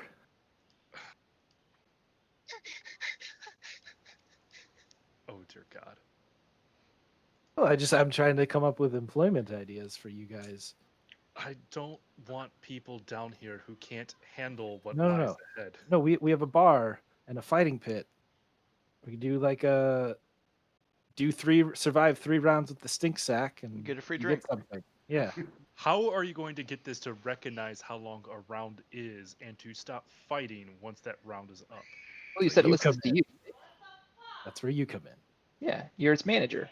After the end of the third round, you say, "Okay, all right, that's enough. You killed him. He's dead." Mm-hmm. And And then then you and your friends do the music. and we escort the corpse out of the room. All right, I'm going to tell you guys right now. That's a non-starter. I do appreciate you as businessmen, but I feel like this is getting on a very tangential foot, and one that does not behoove either party. You're the one desperate for money. So wait, Esvel is with us, right? I remember she like came down. Yeah, She's just been a non-participant, she's really. she's been tagging along, and like as you guys all look at her, and it's like the first time you remember she's been around. She's just she's got that weird anime like cross pattern right here. The more and more Royal talks about this. Um, Esvel, maybe you could describe the individual we're looking for, and Haria can tell us if she's seen him or not, or knows where we might find him. I'm sorry, can you repeat that again? I asked Esvel if she would describe Chrysando without saying that his name was Chrysando or that he was her brother to Haria to see if Haria has seen him or not. Yeah, she goes like, yes, this was individual with jet black hair. Um, was a looked like he had a bit of money, but kept on using it for the wrong reasons. Um, carried a very, very finely ornate dagger.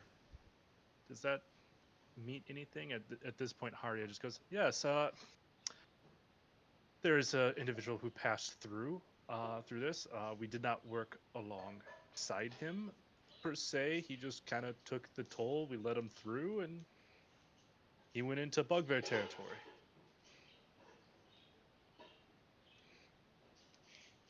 Esvel, I think your brother might need to see some specialists. He seems a little, special? Not in a good way? You know, taking everyone aside from Varm on here, I don't know how to say that the crazy ones think that my brother is the crazy one. Where Varm seems to be the only sense of sanity your party has. Look, we may be crazy in ideas, but our actions are quite sane. All I heard was wah wah wah wah wah wah wah, and you go That's run off into the next battle. that's what we That's why wanted they you to call me hear. Vash the Stampede.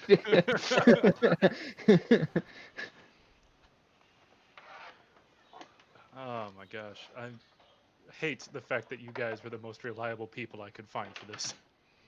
It's And working out pretty well for you so far, though, isn't it? I guess. you're not dead This is yet. this is a more solid lead than you had when you came to us. Hmm I And guess. more gold. And a little more bloody.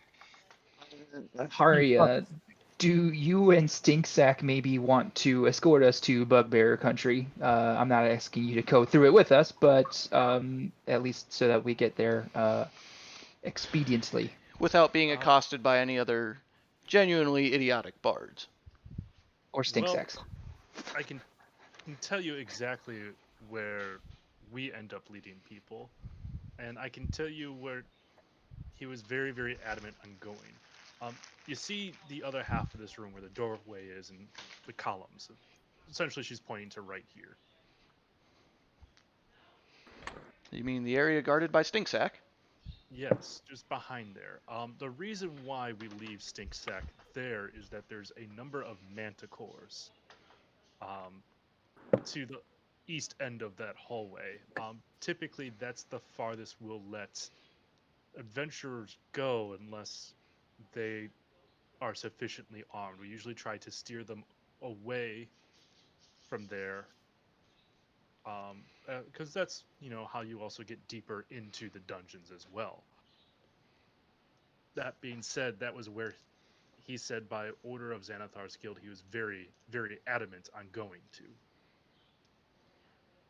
I hate to say this, but I don't know if it's the bugbears or the manticores that got him, but it's been a significant amount of time and he's not come back. So either he's found what he was looking for and stayed there, or he's found his final resting place. Esvel, you need to put your damn brother on a leash. I Literally. hope Not there's a, figuratively, literally. Damros, I hope that there is a brother that I can attach to the leash when this is all said and done. This is not the most heartening of information. Well, with as far as we've come together, as well you and me and the Stampeders, um, That's the name you settled on? that's the name I settled on. um, I That'd be think a great I name think for a sports team. We need to yeah, buy right. one of those. I think the least that we can do, or we at least owe it to you to see this thing through and find him in whatever condition he's in. Thank you. Yeah. Also, I don't want to offend Haria on this, but can we please get out of this room? It smells like an absolute graveyard. I fear I can't smell anything anymore. I This might thing, never smell another smell other than this one again. this thing, this thing has given me anosmia, and I wish I never sniffed it. Oh my gosh. You will never get that smell out of your fur. I know. This is worse than that time I got set on fire. Oh my gosh, this is worse than that time. No, no, this is the worst moment of my life right now. Just all of it. All of it is terrible. I now understand every emo album that My Chemical Romance has made. All because of this smell. You're gonna need to romance some chemicals to get this smell out of us. I know. Haria, thank you for the information. I do believe we've reached a working understanding. However, um, what would happen the next time we all interact. At this point, Haria just goes, well, we can end up having some sort of toll for you. That may not be quite as extortionable. Um, However, we do need to have a business to run in I order have an idea. Let's set us up as your benefactors, therefore we get a cut of whatever profits you all make down here, and in turn, you get a bit of legal protection from our attorney if anything were to go sideways. roll a persuasion check. I don't even know what I get for that. I get a +2. Here's another fight we're going to start because And we're I not got very a D20 charismatic. stuck in a corner. 14. She just kind of goes, oh, that's quite a good joke, you. You're welcome. I'm not sure what your name is. It doesn't matter. It's Vash the Stampede. Well, Vash the Stampede, allow me to tell you this. The laws on the surface world, they don't fucking apply down here. Um, Unfortunately, you need us to keep the real predators away. So that they don't come through the yawning portal and attack Waterdeep en masse. And we're happy to do this, but there are operating costs. Now, unless you want to live down here and help us fight this war, which, I mean, you just killed some of our soldiers, I'll be happy to take some new, very promising recruits. That doesn't seem like it is your idea in life. It doesn't seem like you could afford me. Yeah. Now, in terms of what the fuck do you think a lawyer can do down here? He can There's be no quite courts. persuasive. He'd make a great vampire lackey. How does one go from being a failed actress in Waterdeep to running an extortion ring protecting Waterdeep from underground subterranean monstrosities like Stinkbag? He could make you guys legal. Well, that's funny you should ask. It all started and a few hours passed by. There's a few highlights that come through as to their theater backgrounds allow them to appear more intimidating and find realistic costumes, but unfortunately, not everybody has the money to make them right away. Um, and then it ends with, and that's how I got here. I can't help but picture Tobias in Arrested Development trying to start a street gang. Yes.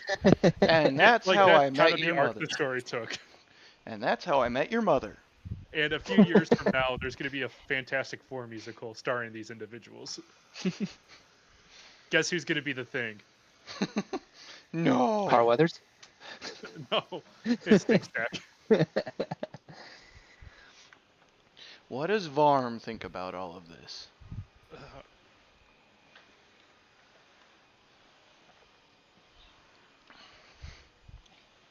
It's the sane one after all, according to Estelle. I just, I wonder if I have to think about any of this. Varm, did you spend your entire life in Waterdeep? And if so, has Waterdeep always been this, nonsensical?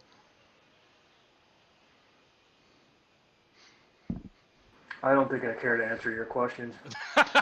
I just feel like for the past few hours, he's just been kind of pinching the bridge of his nose and gritting his teeth and just trying not to hit something. Yeah. At one point, he actually started like cleaning his gun and. No, because if I were to do that, it would probably accidentally go off about 5 times. How did he accidentally shoot himself in the back of the head 5 times? Look, You ever see that play Pulp Fiction? Ooh, we should tell them about that one. Yeah, I mean, at this point, I feel like we're just making small talk and trying to bud what little we have in common into a friendship. I get the idea that you want to follow the lead on Crescendo, so why don't you just head along your way? Because honestly, there's only so many more narrative points I can come up with. So, yeah, let's do that. We were waiting for you. Yeah, you were Well, supposed I to was lead us waiting through. for you. Well, why'd you give us a dissertation on your life? Because you asked politely. Okay, bye. Bye forever. Oh, by the way, make sure you walk, don't run, because Stink Snack does take running as a sign of aggression. So he's a German Shepherd. Okay. Was that too late for me? What's up? Was that too late for me? I don't know. You can decide that one. I want to give. I was Stinkbag a starting out, ration. and then I took the warning. Okay. Yeah, just roll a D100 and tell me if the roll is 5 or below or above 5. It's a 9. All right, yeah, you got out in time. Like you heard the message in time.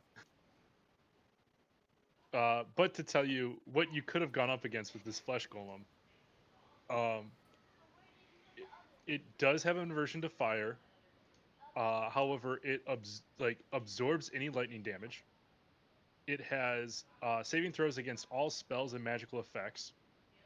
It does 13 points of damage per hit, and is immune to lightning, poison, bludgeoning, piercing, and slashing from non-magical attacks that aren't adamantine. Hmm. Yep. It.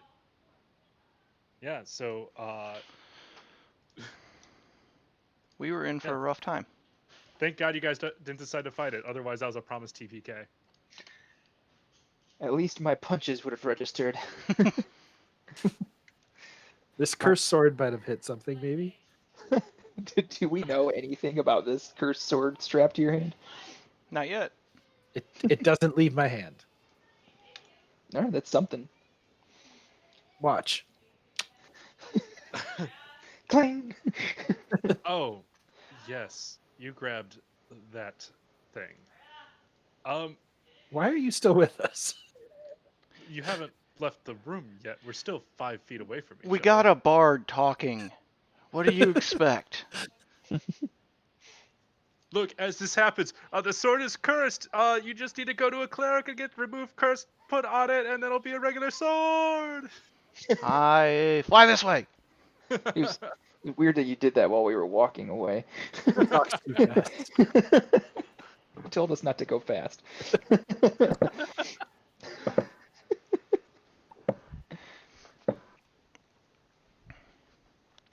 Bards are weird, guys. While we're walking past Stinkbag, I want to light up my drift globe and just leave it there for him. All right. Yeah, that was actually you. Damn it, guys! You solved my bard puzzle. Also, one of the most fun enemy encounters I've come up with in a long while when they just said, yeah, everyone's actually a bard. Yeah, so in this room, you see life-size granite statues of human warriors facing inwards, and they stand atop 2 rows of pedestals that run through the hall.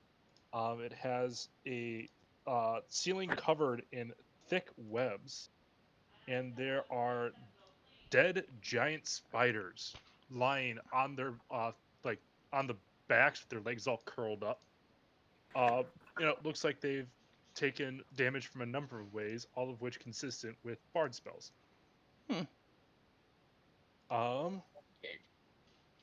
Yeah. So you can use vicious mockery on a spider? How does that work? I don't know. By virtue of the spell, all they need to do is understand you. Not necessarily understand the language, but they just have to understand that you are making noise, and the spell affects them. It's either that or they're like arachnopsychologists. Either that or they're all Aragog. Who taught you how to spin a web? Look at you. You're pathetic.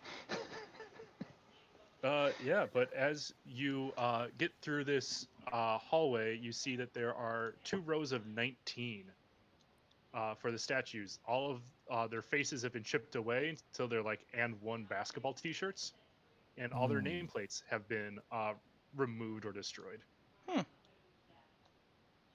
Do they have arms? So they all play football for Notre Dame? Yeah.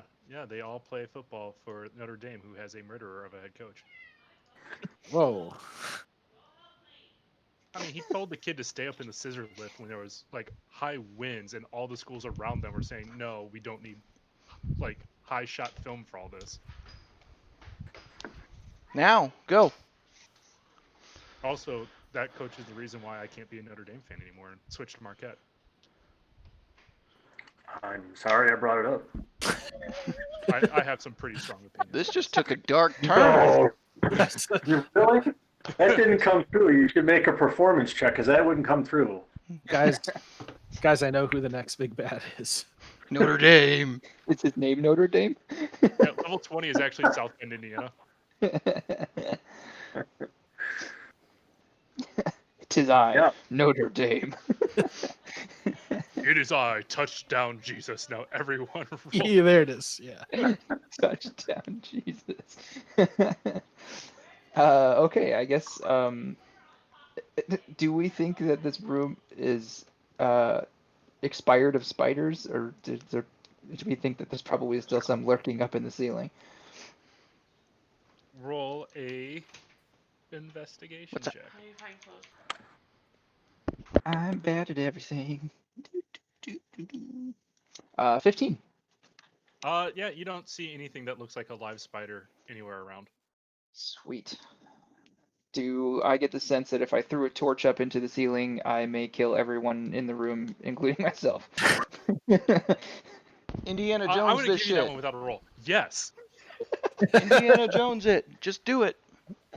I light a torch. Oh god. I leave the room. But not running because you got to go past Oh Rotten no. You can begin running now. The doors behind you are shut. Flesh Sack is gonna lose his shit. Flesh sack. That's what it was. Just what?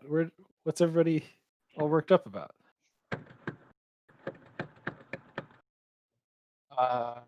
The ceiling is made out of tinder, so maybe don't pull out a torch. Oh,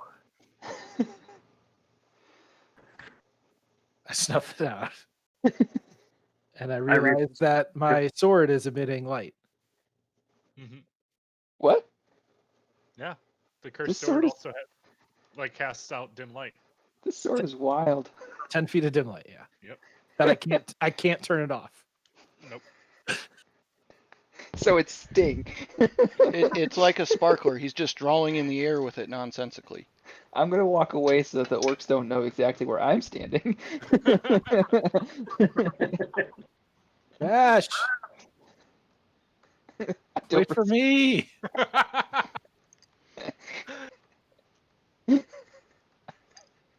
let's get to the end of Spider Alley. As this happens, Damros, fool of a what's your toque. take on this?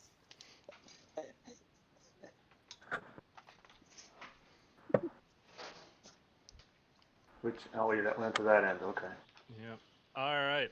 Vash, I'm gonna have you stop right there. I did. Well, stop harder. All right.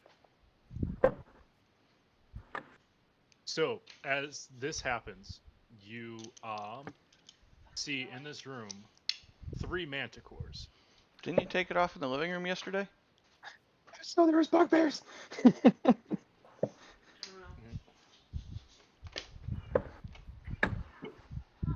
As these manticores come around, they have yet to notice you.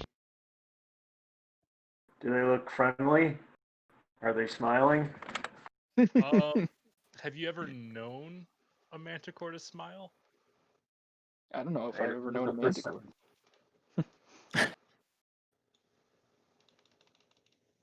Yeah. No. As you get into here, you do see across the room 3 large piles of soiled, torn tapestries and curtains, intermixed with humanoid bones and broken bits of stone. These manticores appear to be lying on top of them. Do they look like they're asleep? Did we come at nap time? No, they're just kind of like surveying the room, Oh, but they have yet to notice you. okay. I ninja dust.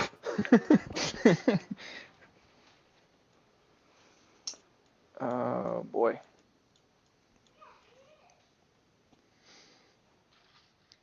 Man. Can I see beyond the manticores to tell where I need to go to flee this room and not the direction I came from?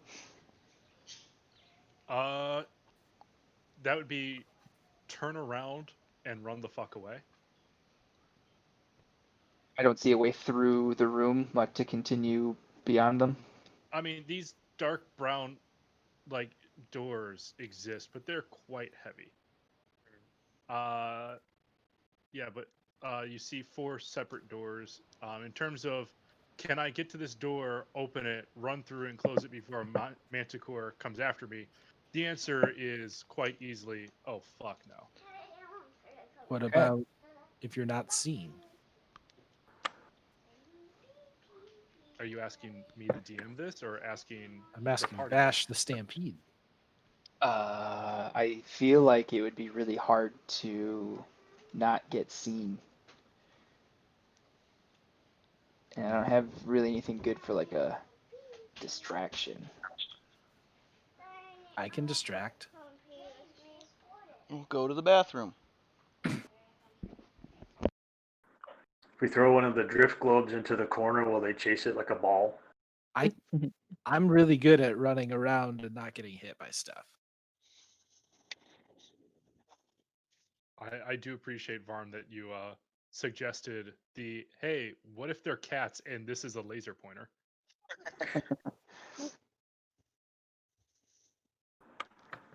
Once again, there's a first time for everything.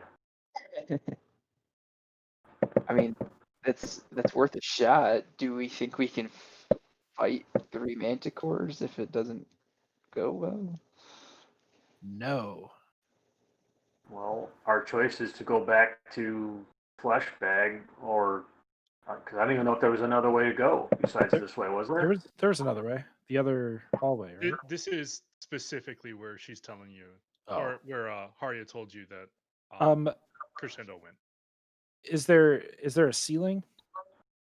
There is. Well, it's They a don't dungeon. tell me how tall it is. Like does it have rafters? Like is it like a vaulted ceiling with rafters? Um,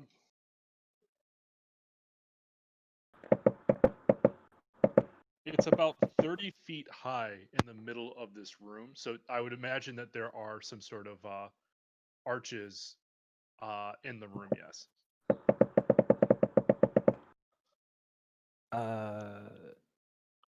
Guys, are manticores like dogs? I don't know. I don't think I've ever seen one before right now. To give you a higher resolution image, Can I see if any of the manticores are looking up?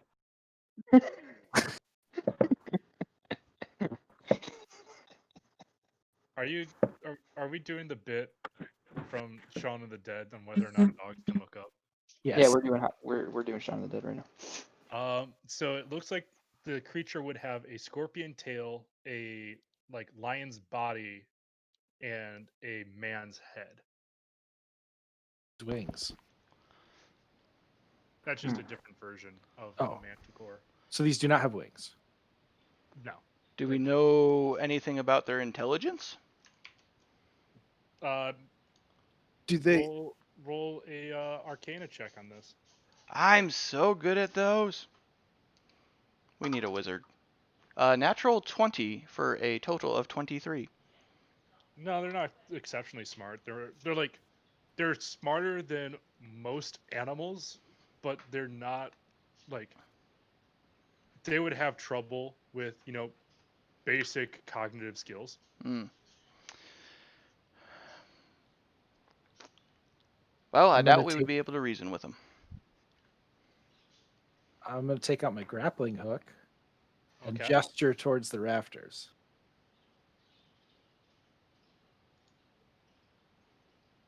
I do have ball bearings. I'm gonna take a shot. All right. Do me a favor and make a D20 plus your Dex modifier plus proficiency. Plus Dex is 18 plus where is proficiency? 21. All right. Yeah, you're able to hook this perfectly. The harpoon kind of comes up and over and wraps around itself as you wind up the wire, and you are now up on the rafters about 30 feet above everyone. Does it seem like the manticores are looking at me? Based off of the my perception check, no. I just look back at the party. I'm gonna wrap up the grappling hook and try to toss it back. Okay. Are you trying to give it to anyone in particular? Probably Vash because he's in the front. Yeah, I'll try to catch it. Okay. Dexterity check to see if you catch it before it hits the ground. Ooh, I rolled good. Yes. That's a 23. Yep. This one, you just kind of drop it, snake it out of the air, turn around, and you're immediately ready to aim should you decide to do that.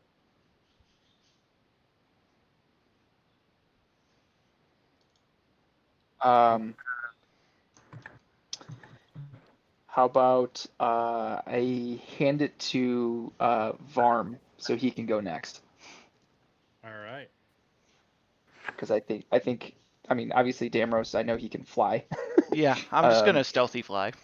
And I think Varm being in the rafters with his guns is probably better than me being in the rafters with the Kasarigama. So All reasonable thoughts. Finally, some sanity coming in from the three Bromigos. look, if there's one thing that makes Vash focus, it's fighting things. And that's the only thing. Not So even yeah, a million gold pieces. not even definitely not a million gold pieces. So yeah, I hand Varm Royal's grappling hook. All right. Grapple cannon hook. Grapple harpoon cannon.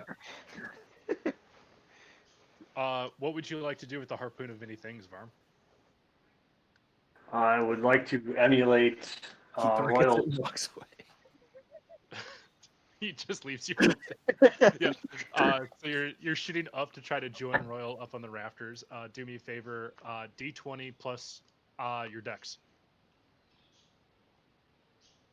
It's a firearm, so you add proficiency to it as well. 17, dirty 20. All right. Yeah. Same deal. You quickly swing up, and surprisingly, despite this being your first instance of using the harpoon of many things, you are even sneakier than Royal about it. I pretend not to be jealous. Performance check. All right, I guess I should complete the similar move of What's up? wrapping it up and Oh. back down to Vash. Vash, I know you handed it to Varm because you didn't think it'd be useful to hang out in the rafters. Would you accept it this time, or would you try to signal "Don't give it to me"? I would. I think I would have told Varm before he went up. And make sure it gets back to Royal. Okay, so I'm standing like this, getting ready to Tony roll me it, and I just shovel pass off to Royal then. All right. Vash isn't coming. Based off of that, you kind of snap back. You're about to throw it 30 feet downfield, and instead you're like, oh, you know what? There's an open guy right here. And guess what? Touchdown. All right. So, Vash Royal and Varm are now 30 feet up in the air, like looking down on the manticores. Vash and Damros, where would you like to be positioned right now? Bum. If possible,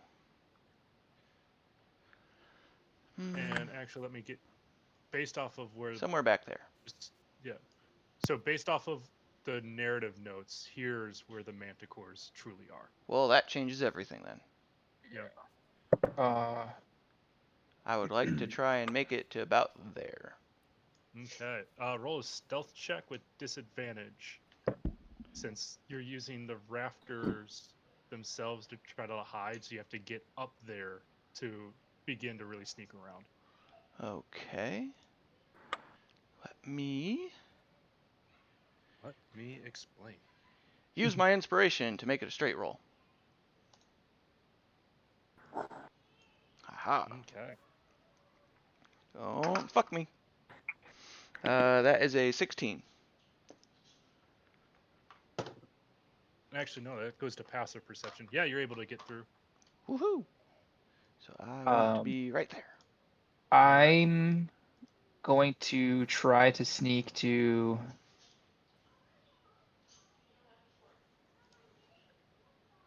Try to sneak to here, which is 45 feet. All right. Stealth at disadvantage due to lack of things to hide behind.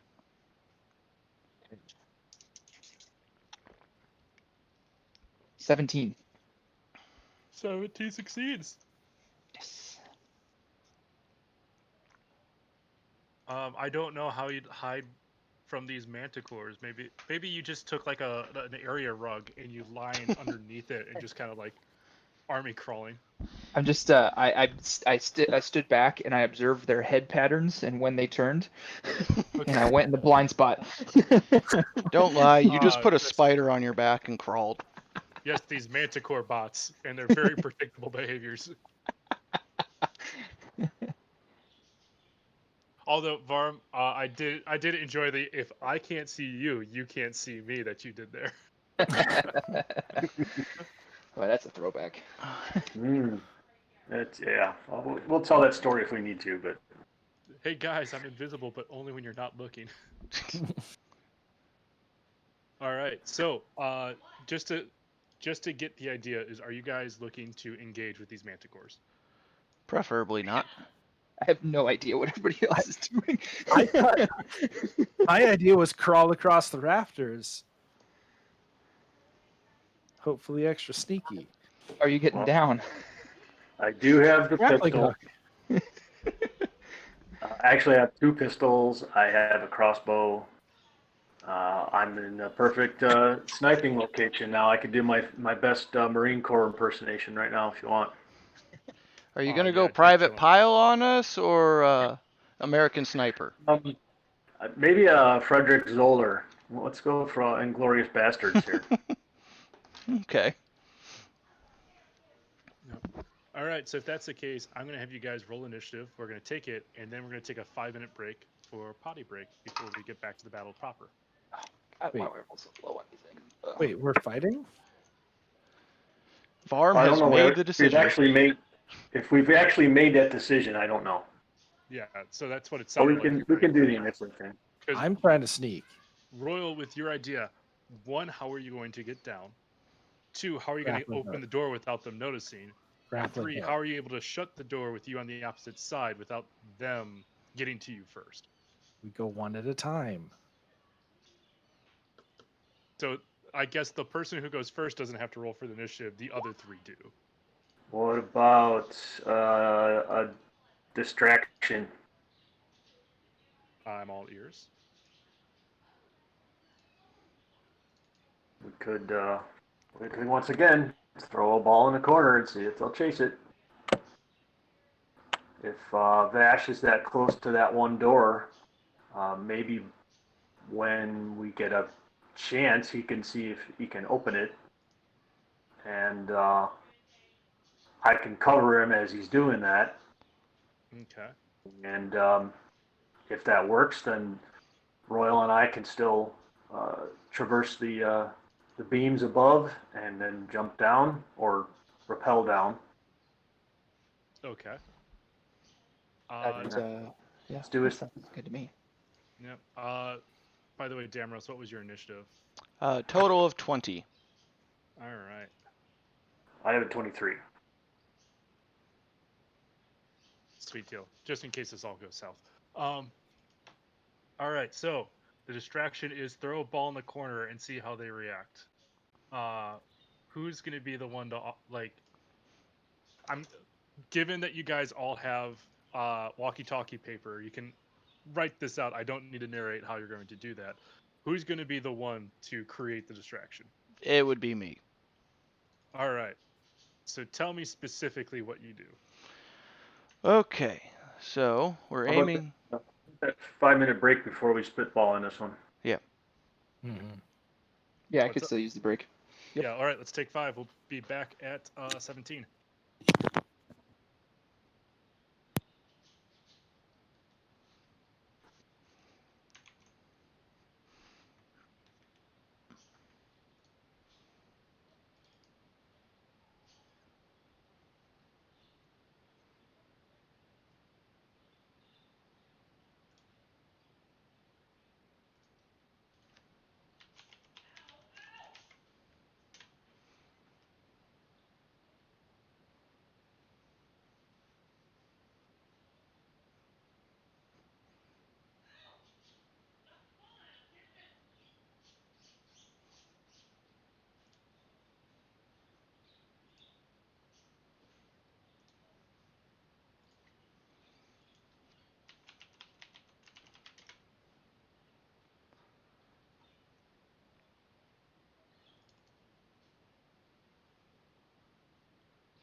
Welcome back.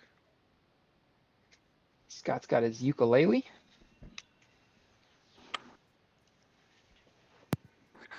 Well, I'm in my music room, so Is it a ukulele or a mandolin? this is a ukulele. Okay.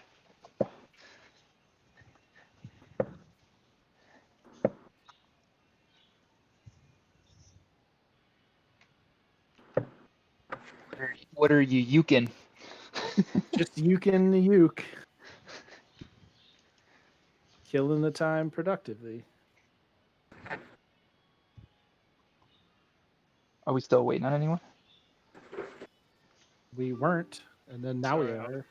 yeah, I was looking up a order that I had at the end of the trip it went, because it started off in Netherlands of all places, went to Belgium, Germany, um, the UK, and then finally arrived in Franklin Park, Illinois before it gets sent to me. Interesting. Yep. Didn't realize that McLaren stuff was made in the Netherlands. The Nederlands. Mm-hmm.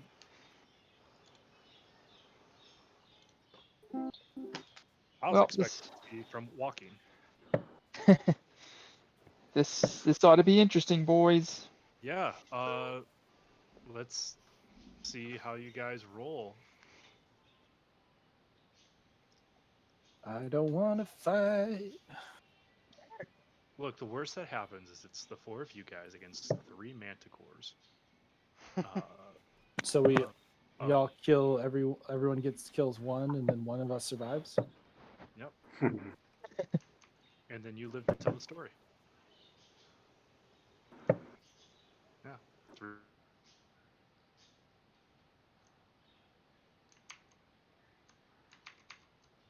Hmm.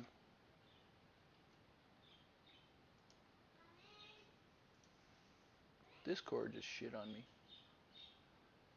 All That's right. exactly what I was hoping for from that.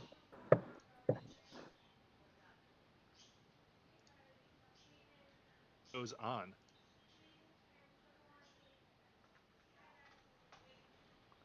So what are we trying to figure out right now?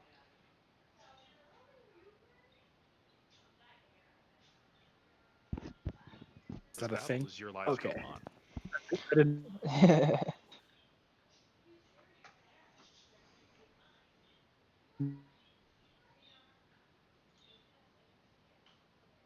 know if you're referencing something Here in the that I initiative didn't get. stack on how we deal with fighting or not fighting these manticores. Well, we were going to use me for a distraction, correct? Mm-hmm. And so If you what I was thinking of doing Well, hold on is one sec. We're gonna use the initiative stack on this, so Varm can ready something before, since he's higher up on the stack. I will ready my poison pistol. Sounds Gucci.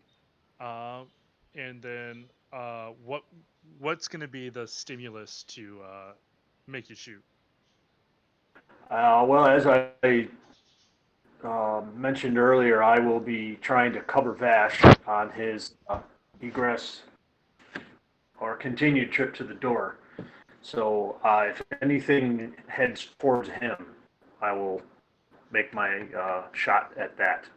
Good to know. All right, Damaros, now you're up. okay. So what I want to do is, if at all possible, is I have a bell and some string. And what I'd like to do, how high up is this ceiling? 30 feet. 30 feet. Okay. Then what I would like to do is, if possible, move over in this general area Okay.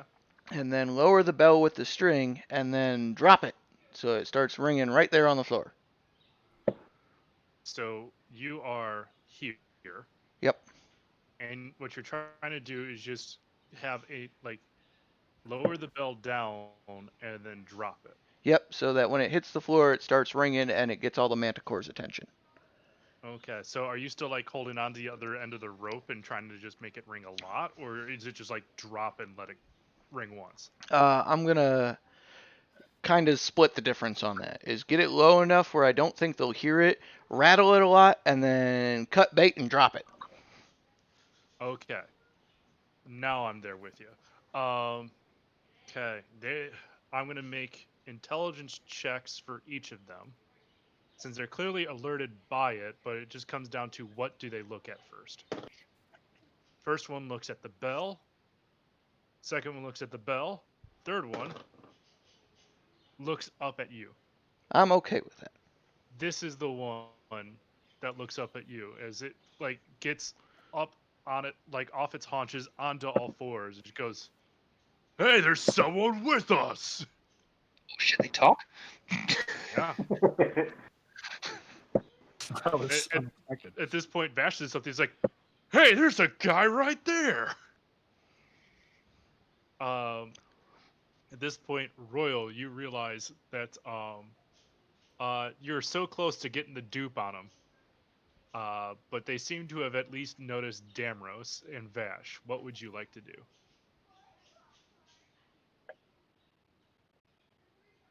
Um, I'm gonna walk across the beam. All right, cool. Anything other than just walking across the beam? Not this turn. Is there something you'd like to ready? I want to get right over a door, as close to over a door as I can, Okay. and then get really angry. All right, so you're raging. At this point, you hear another one goes like, "Hey, there's an angry guy up there." How did he hear me being angry? I don't get to like stealth check. All right, I'll walk that one back. I'm just like, "Hey, what if there's an angry person here?"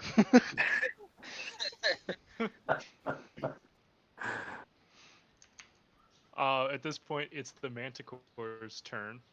Um, whereas this one to the south is going to shoot 3 tail spikes at you, Damros, Okay. as it rails up its scorpion tail. As you see these like a barbed shoot, and as soon as one releases, the second one comes, shoots again, and shoots a third time. Uh, one is a 23 to hit. That hits. One's an 11. Miss. One is a 17 to hit. And that's a hit.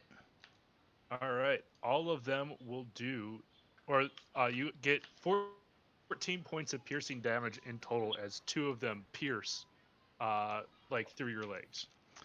Ow. Yeah. At this point, this one here is going to charge towards Vash, and this one here is going to have to dash to Vash.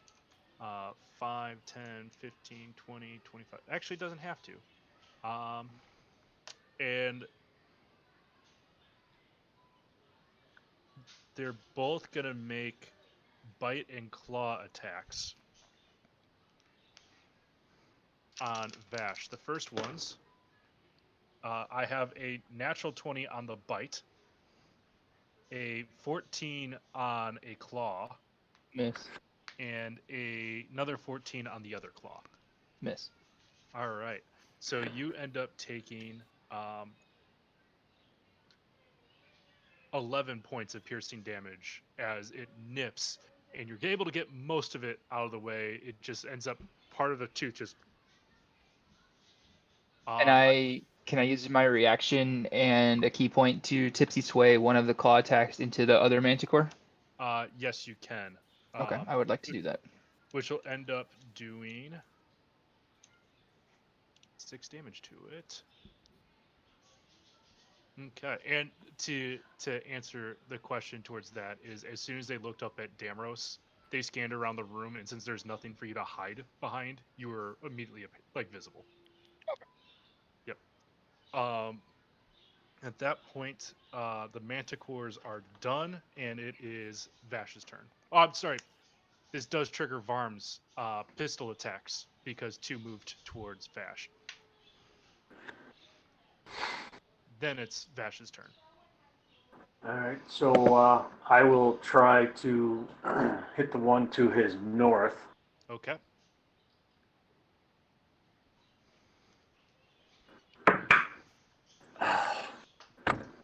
Wait, there was something about that. Oh, I want to use a. I would like to use a grit point to give myself advantage due to adept marksman. Yep. I could use one to make it a dead eye shot, or I get advantage on the roll. Since we don't know the result of the roll, that's how that works. All right, that is a nat 20. Nice. Yeah. Congratulations. Because you declare that you used your poison gun. Double dice on everything. All right, so it's 2d10 for it all. Nice. 13 piercing for the gun itself. And then the poison. Was that base damage or critical Oh, damage? yeah, that was base, so 26. Okay. No. Let's do that again. 9, 18 plus 4, 23. Okay. 23 from the gun with the natural 20. And then the poisoned, actually the same roll. 2d10s for the poison came out to be 9. Which gets bumped to So 18. this, okay. Hot. And then for my extra attack,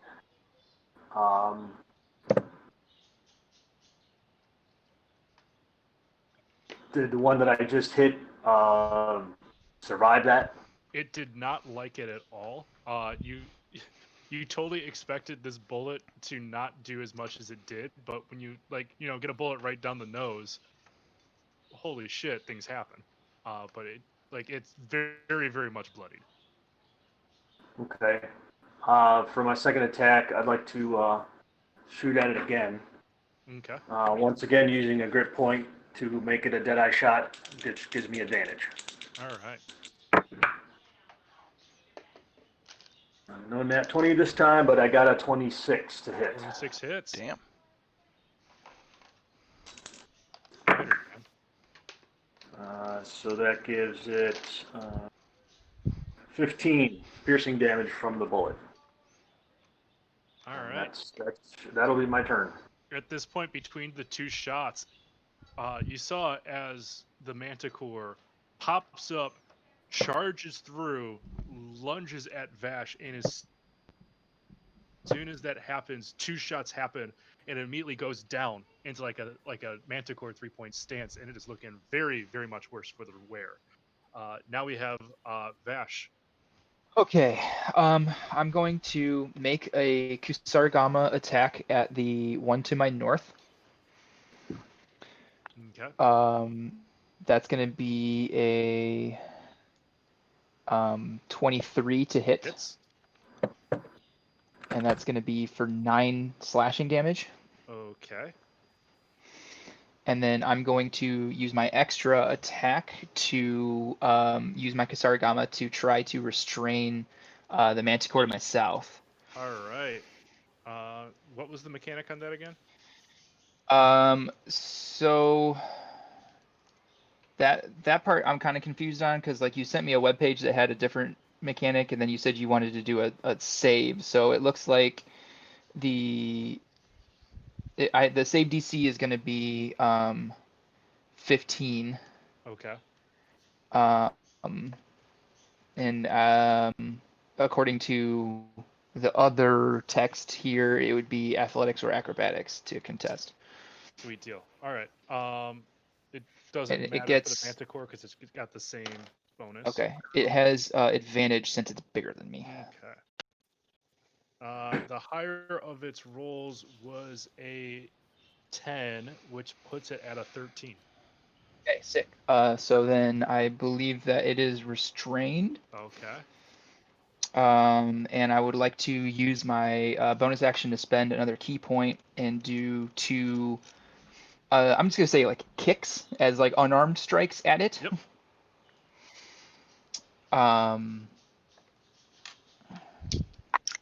At the one in the south? So yeah. Okay. I forget, just if it's restrained, do I have advantage? You should.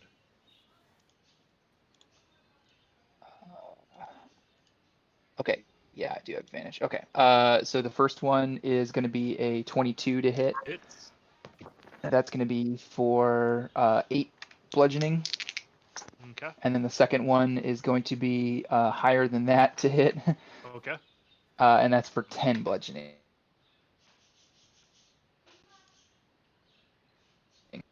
All right.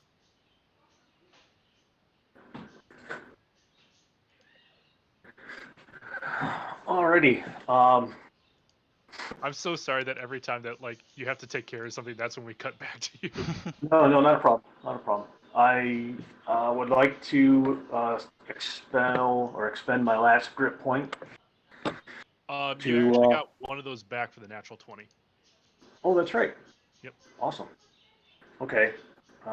Use another one though to take advantage or make advantage on the shot to the one to the north also still, Okay. and another nat 20. Wonderful. I'm going to tell you this right now. It doesn't matter which gun you use. It had a 1 hit point remaining. And you also get 2 grit points back. One for the natural 20, the other for using a firearm to kill the manticore. Nice. Yep. And that's your Okay. first one.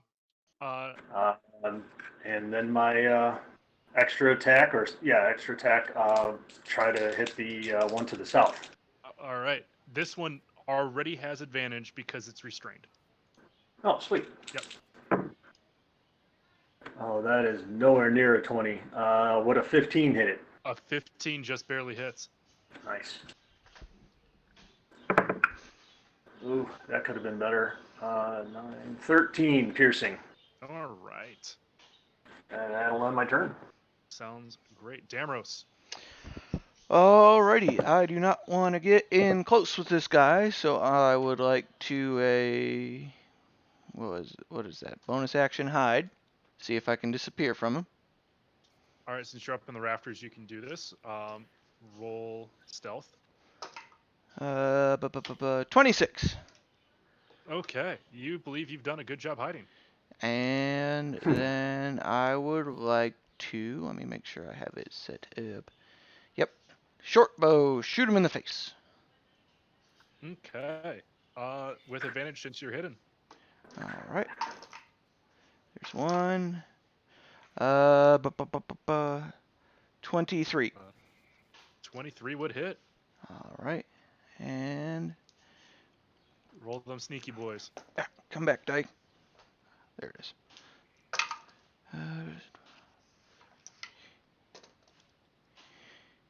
And that is 17 piercing damage. Okay. You guys are beginning to realize, like, hey, you know what? We're kind of fucking strong. These manticores, man, they don't got shit on us. We're Royal. badasses. Yeah. Royal's up. I'm going to take a step to my left there, Okay.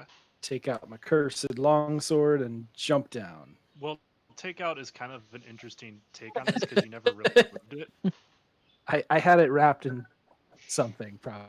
Yeah. So, how this goes, because because of all the factors into it, you're rolling at advantage. You are going to take, if you hit, you take half damage, halved again because you're raging. If you miss, it's just going to be half of whatever the normal fall damage is. I rolled the same roll with my advantage. Okay. 14 to hit. A 14's exactly what you needed to hit. Oh, thank God. Yeah. I thought I was going to just splat. So here's how this is going to work. It is the normal base damage for the weapon plus your rage damage, plus an additional 3d6 because you're 30 feet up in the air. So it'll be 10 damage before the drop down. Okay.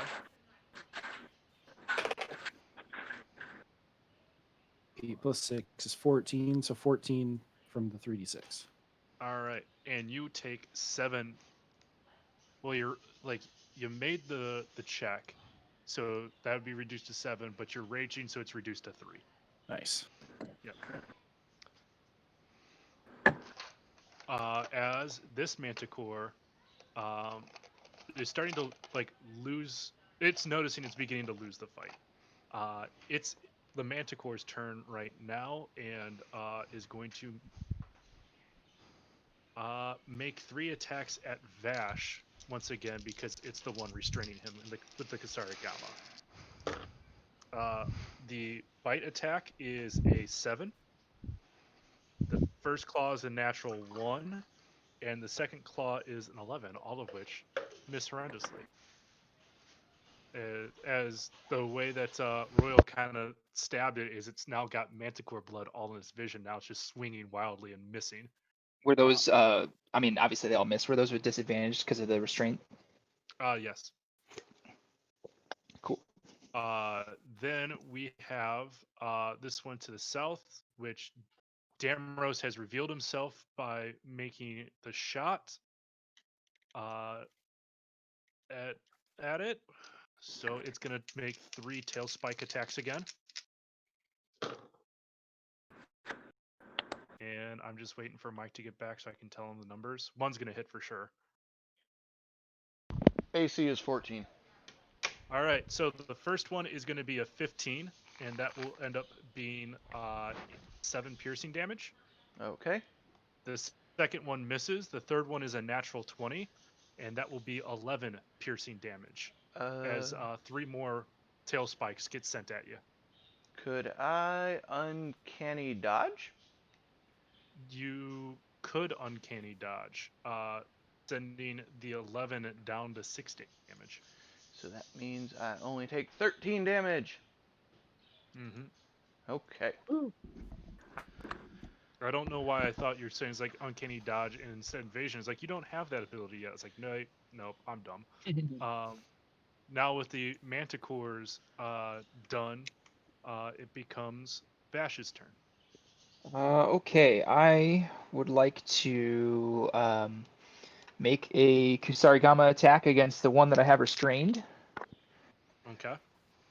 So that's going to be a 25 to hit, 25 hits. and that is for 9 slashing damage. Hey, do me a favor. How do you destroy a manticore that's on a leash?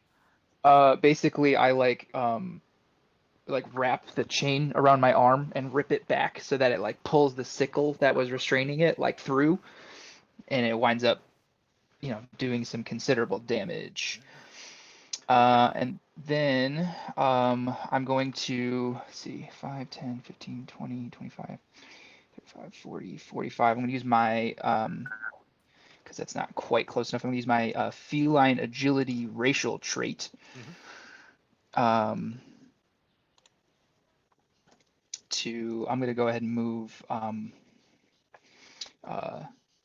that 10 feet closer. And I'm going to use my second attack on that one. Okay. And then And that's going to. As you're rolling to hit, Mhm. I just realized that your character is literally the punch cat from Skyrim. That's a 21 to hit. Hits. For 7 slashing damage. Okay. And then I will use my cat and punch it with my bonus action. That is going to be a 23 to hit. Yep. For 9 bludgeoning damage.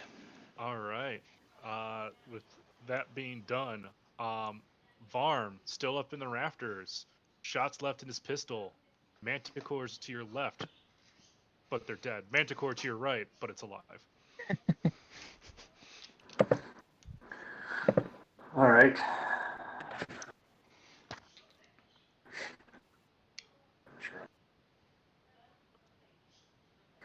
I still have 2 shots left in this one, so let's go ahead and see what we can do with them. And I believe you're at full grit points as well with the natural 20 kill.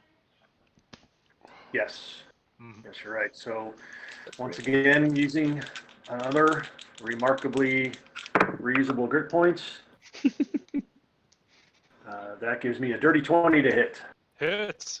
I was about to say, if this is 3 grit point natural 20s, I was about to say, you're going to dead-eye every fucking shot for the rest of the campaign. Turkey. We're canceling grit.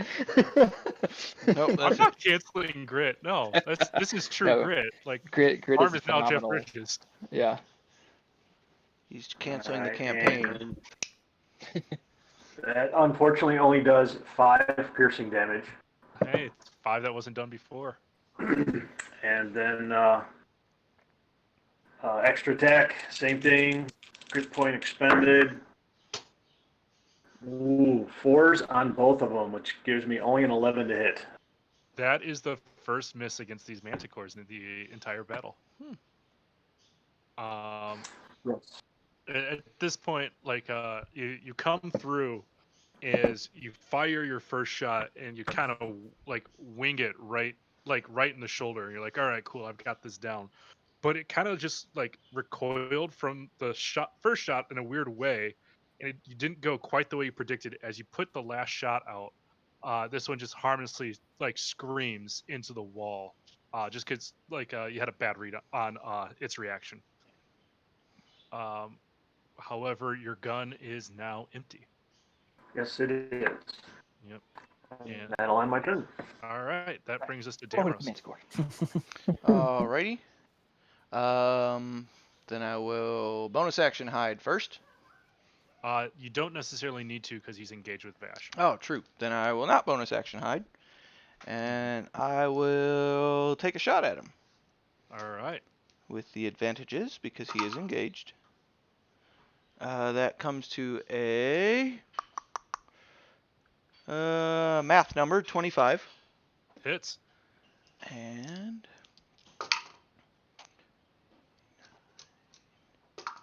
get back in there. 10 piercing damage. All right. And that includes the sneak attack. Yep, I rolled a bunch of ones. Oh damn. I mean, you had an 18. I guess you had to regress to the mean somewhere. Yep. Royal. All right, so we just got that one there.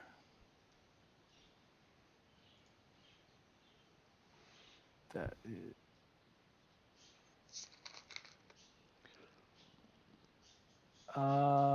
I'm going to chuck a javelin at it All right.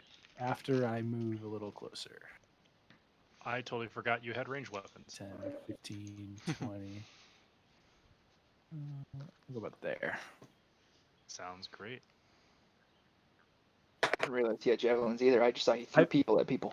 I have thrown javelins and hand axes in chases.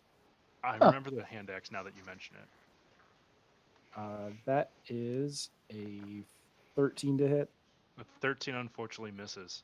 It's been so long since I remember you throwing something that you forgot how to do it as well as you used to. I then throw the cursed longsword at it. All right. Roll with disadvantage. I don't remember how far that goes. 5 feet. Disadvantage. Ooh, natural 1. As you do this, as you wind up, you're like, oh, this is like you forgot how the curse works, and you like just wind up and you throw, and it looked like it was going to be absolutely perfect, but the sword never leaves your hand, and you just go, what? Still nothing. And you've tried it 3 times, and that's your turn. This is going to be a problem. Yep. However, it does have a nice strobe effect.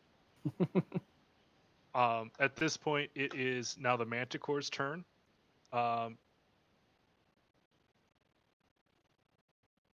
So here's the language on the Manticore's attacks. The Manticore makes 3 attacks, 1 with its bite and 2 with its claws, or 3 with its tail spikes. Mhm. So you can't combo them up. It's either melee attacks or it's range attacks. And given the way the battle looks, I think it's going to have to do range attacks, which is going to get disadvantage on because Vash is within 5 feet of it. So, Hey, is it okay if I go over the terrace and do her hair? we're gonna put now that the Manticore is seeing that it's surrounded, it's just gonna start uh, s- uh, spray and pray, and we're gonna take bolts at Varm, Royal, and Damros. Varm, we're gonna go with you first with disadvantage. The lower is an 8 plus 5, a 13 to hit. Not a chance. All right, the second one going to Royal. The lower one is a 6 plus 5 for 11. Nope. And the third one to Damros. The lower one is a 3 plus 5, which is 8. Camera's a 14. Yep. Vash, I just want to let you know you canceled out 2 natural 20s. That just means I'm doing my job. Yep. To which we now have Vash. Okay. 2 Kasarigama attacks. The first one is a 19, and the second one is a 22. Both hit. All right. That is for 5 bludgeoning 5 slashing and 9 slashing. Okay, and all right, that it is barely hanging on. Okay. I will then use my bonus action to do offhand strike. All right. All right. So that is going to be it's a base 18. Okay. Hits. 7 bludgeoning damage. Explain to me the pride that the party feels on taking down 3 manticores when they started the party off scared shitless. That you're gonna get utterly wrecked. I go real quick slash, and then I butt end it in the face and it dies, and I just go.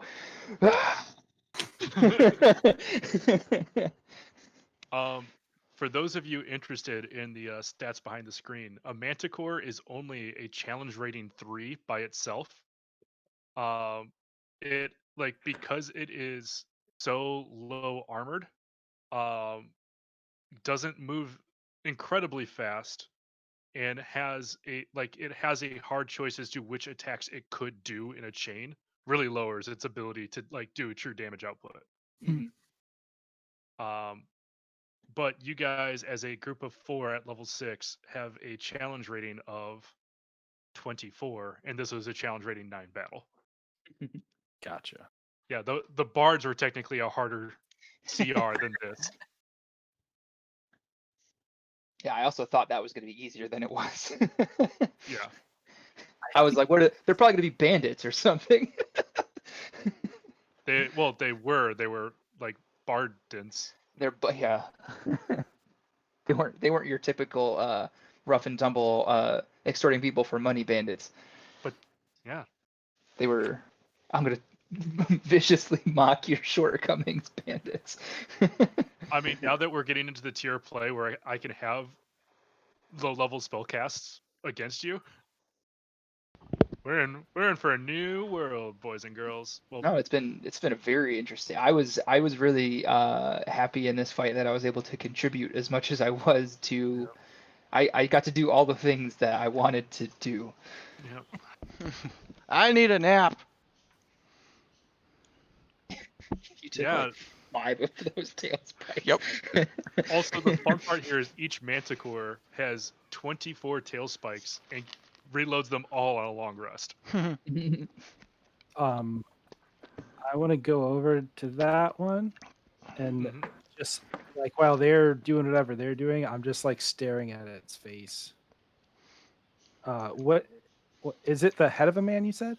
Yeah, it's a head of a bearded man. I was hoping it was a little more lion-y. It's got a lion's mane. What's that? It's a lion's mane that ends up being the hair and the beard. It's like a man's face instead of a lion's face. Yeah. I would like to yell to Royal that I could really use that rope up here.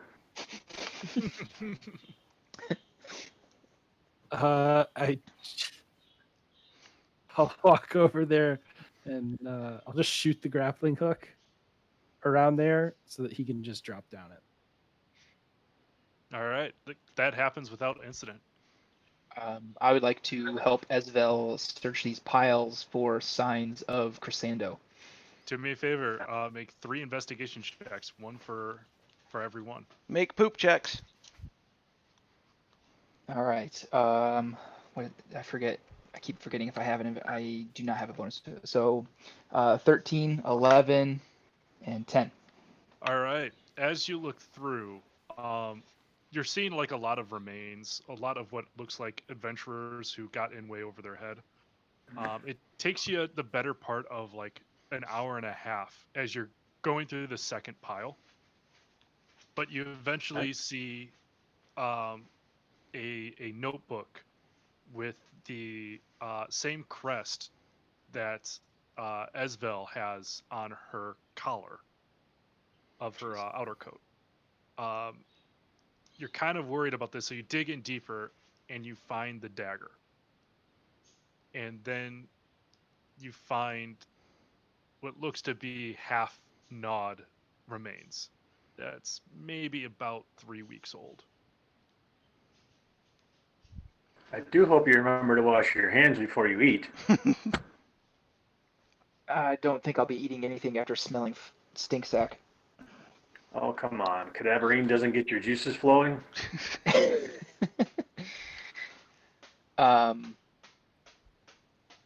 said it was like an hour and a half of Yeah, searching? You spent about 90 minutes doing it. Okay. I hope that that means that Damros is able to get his short rest in. Yeah, I would say so. And I very silently and solemnly hand the dagger and the journal to Esvel, and I just stand there because I don't know what to do with this horrible information. Well, she looks through it. She kind of reads, and she goes like through it, trying to get an idea of what his last thoughts were. It's like, this is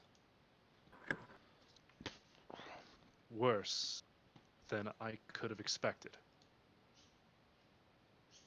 I thought Crescendo came down here of his own volition. That he had some burst of madness into thinking that the adventurer's life was for him when it clearly wasn't. I mean, he was always the least athletic kid in school, and look, I don't really want to say it, so it might just be better if you read it, as she hands any willing participant the book. Yeah. Nope, I'm laying up here still bleeding. Just drip, Yep. drip.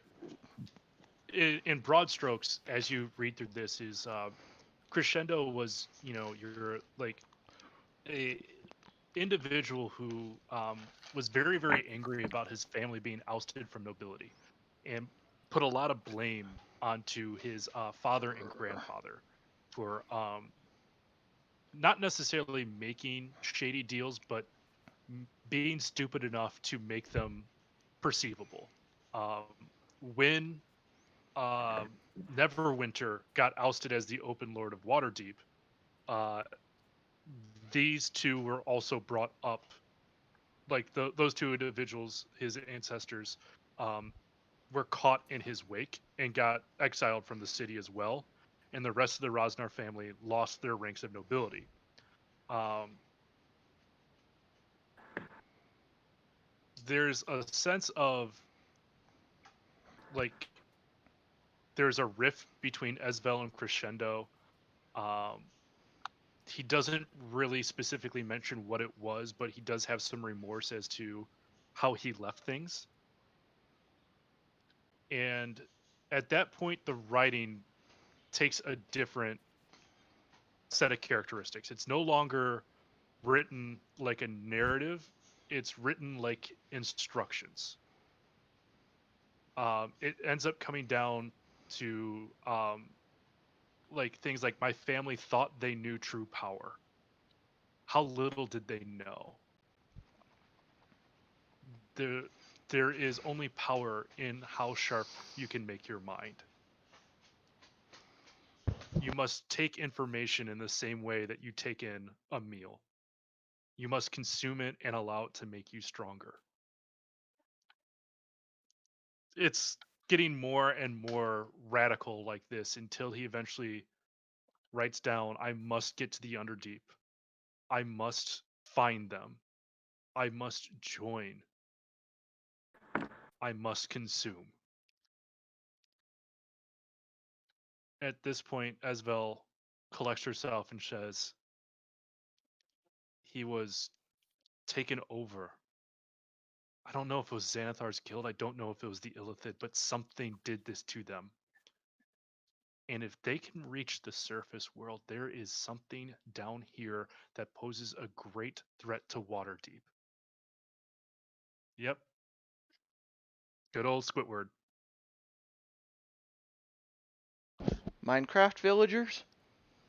Yep. No, do you guys remember from the beginning of Dragon Heist?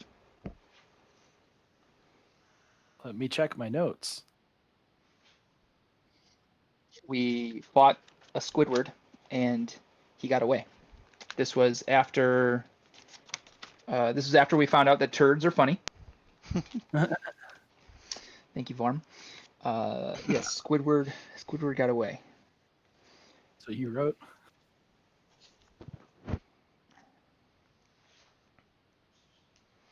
At this point, she kind of closes the book in your hands and said, well, at least I know, and at least we can prepare people for this. I'm getting the sense that there's a war coming. And if we're clueless to it, all of Waterdeep is sure to fall. I don't know about you guys, but I need to get the fuck out of here. So, yeah, that's fine, Esbel. Guys, one of the rooms that I looked in that the rest of you guys didn't, because I said we didn't need to go that way, had two like brain-looking creatures in it. And at the time, I was like, "That's creepy. I don't want to deal with it." But with this new information coming to light, that may be something we want to check into before we leave. This isn't Vash the Stampede. Kill him! You had a coherent thought. Get him! It wasn't straight violence and drunkenness. Get him! I barely drink, you know that.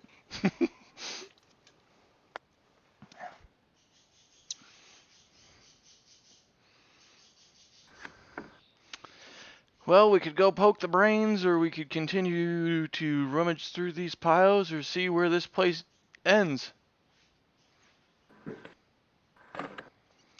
I figure we killed the manticores. There can't be much left on the other side. Let's see what we find. We probably do that to ourselves at least, yeah. All right.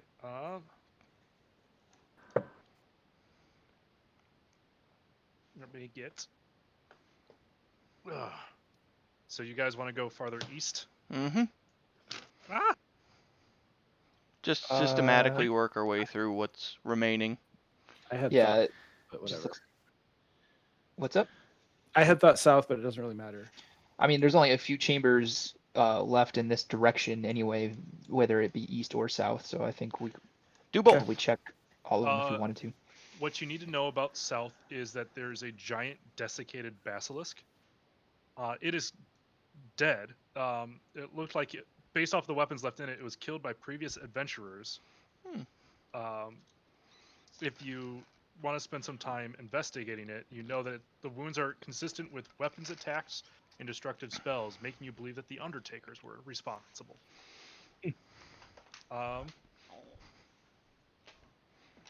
Let's see here. As we get into, if you continue east, you find a feast hall.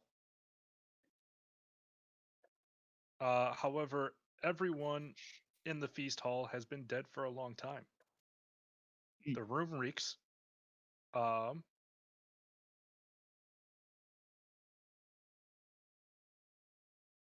And if based off of, can you guys just roll a d20 and tell me the result? Yoch. 10. All right, cool. Nothing happens. Natural 20. All right. All right. So then, as you go even further east, you find a tunnel that begins to lead down. There is set into the wall of this dead end tunnel is a door made of green wood. Mounted on the front of the door is a cast iron carving of a smiling bearded face. Although vaguely sinister in appearance, the ornament is harmless, as is the door. And do you want to decide? Do you want to go through it? I'm gonna want to take a long rest before we do anything else. It's like a smiley happy door. It like the person is vaguely sinister, but with a little bit of inspection, you find out the door is harmless. Oh, gotcha. Yep. It just the tunnel looks like it's a dead end, but there's clearly a door there.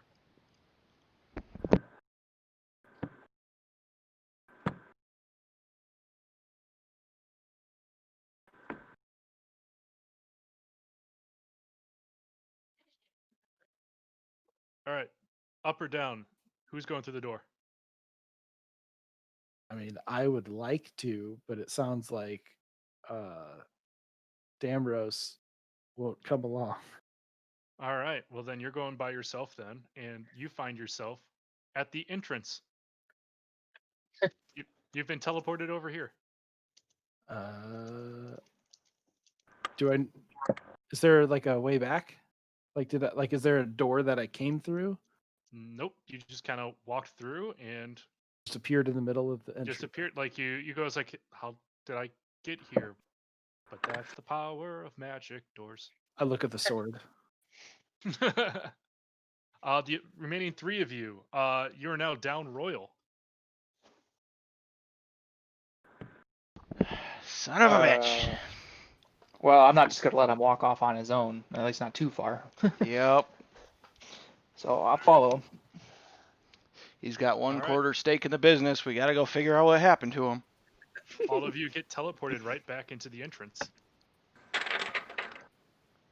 Yeah, at this When they point, get there, I have a hand axe and I'm about to chop off the hand with the sword. Like, oh, as you guys all see this, Esvel comes in through, like from this entrance because she just backtracked. She was like, "How did you guys get here, Royal? What are you doing?"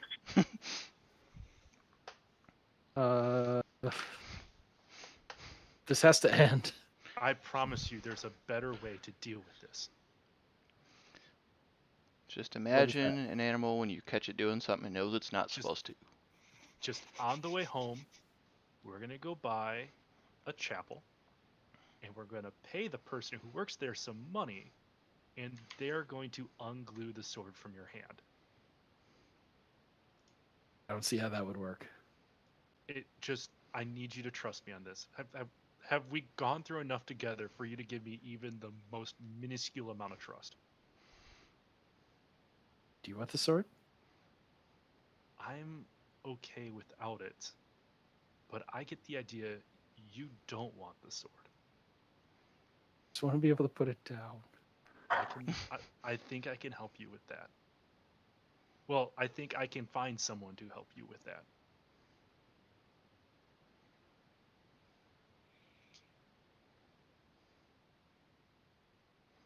I'm waiting for an answer, Royal. You're taking an awfully long time to think about this. I just put my hand down. Okay, let's head up. At this point, she calls down and goes like, "We got 5 alive." As the elevator gets lowered down, she throws 5 gold back into the collection plate. As you get wheeled back up, you're now back into the yawning portal.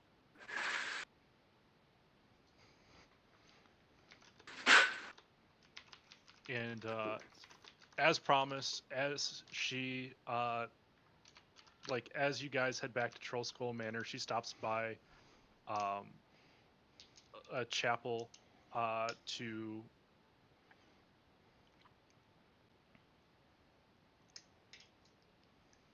based off of this world, based off of what's happened in it beforehand.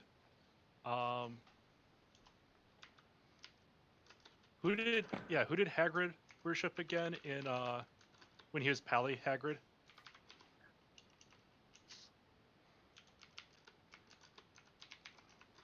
Demeter?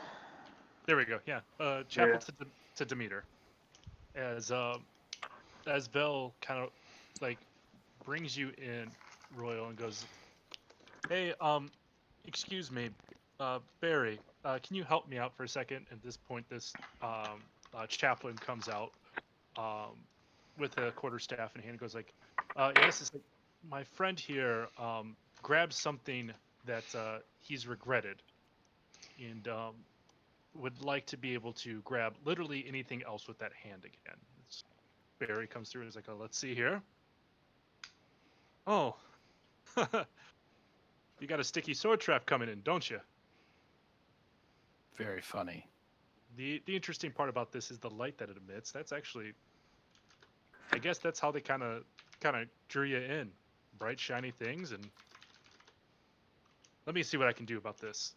As he looks for Esvel, and Esvel goes, "All right," and drops a pouch of gold coins into his hand. He goes up. He's like, "The parishioners really thank you for your service." As he puts a hand both on top of the sword and below your hand, as he concentrates for a little bit, as you feel this warm energy going in between his hands, and at a certain point your hand begins to sweat and sweat, and as soon as he lets go, your hand's still sitting there, very, very moist, but the sword clangs down onto the ground.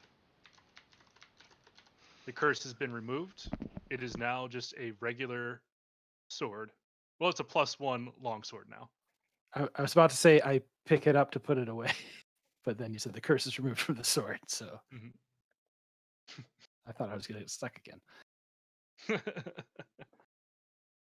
Yeah, but anything else you guys would like to do on the cooldown from dungeon level 1? No, not really.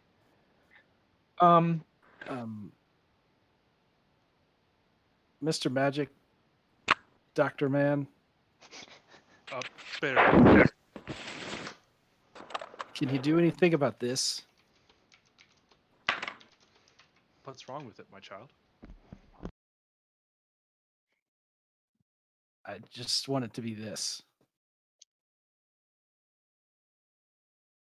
Wait, you want it to stay like this, or you want it to not be? Is it stuck to your face? Did you get? I'm having trouble determining the context of your question. Something showed me my face earlier, and I don't want that. You don't want the. I'm sorry, son. Do you want this to be stuck to your face permanently, or you want this to never be on your face again? Should we leave?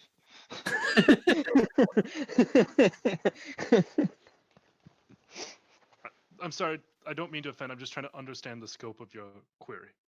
Could you do that? I don't believe that divine magics will help you in this specific idea. I just walk out. Demeter be with you. All right. I like jog to catch up to Royal.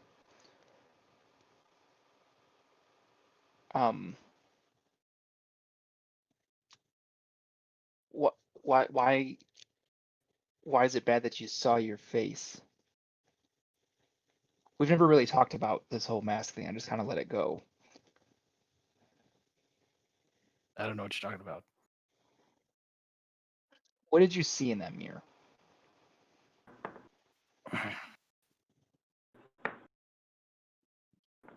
um,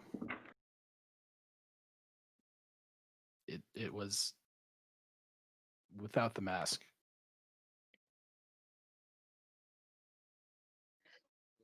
Why do you wear the mask? so I don't see my face. Mm-hmm. Mm-hmm. Mm-hmm. So you don't see your face? Yes. That's interesting. I feel like usually when people wear masks, it's like other people can't see their face, but you don't want to see your face. Right. Are you hiding from yourself? Is it working?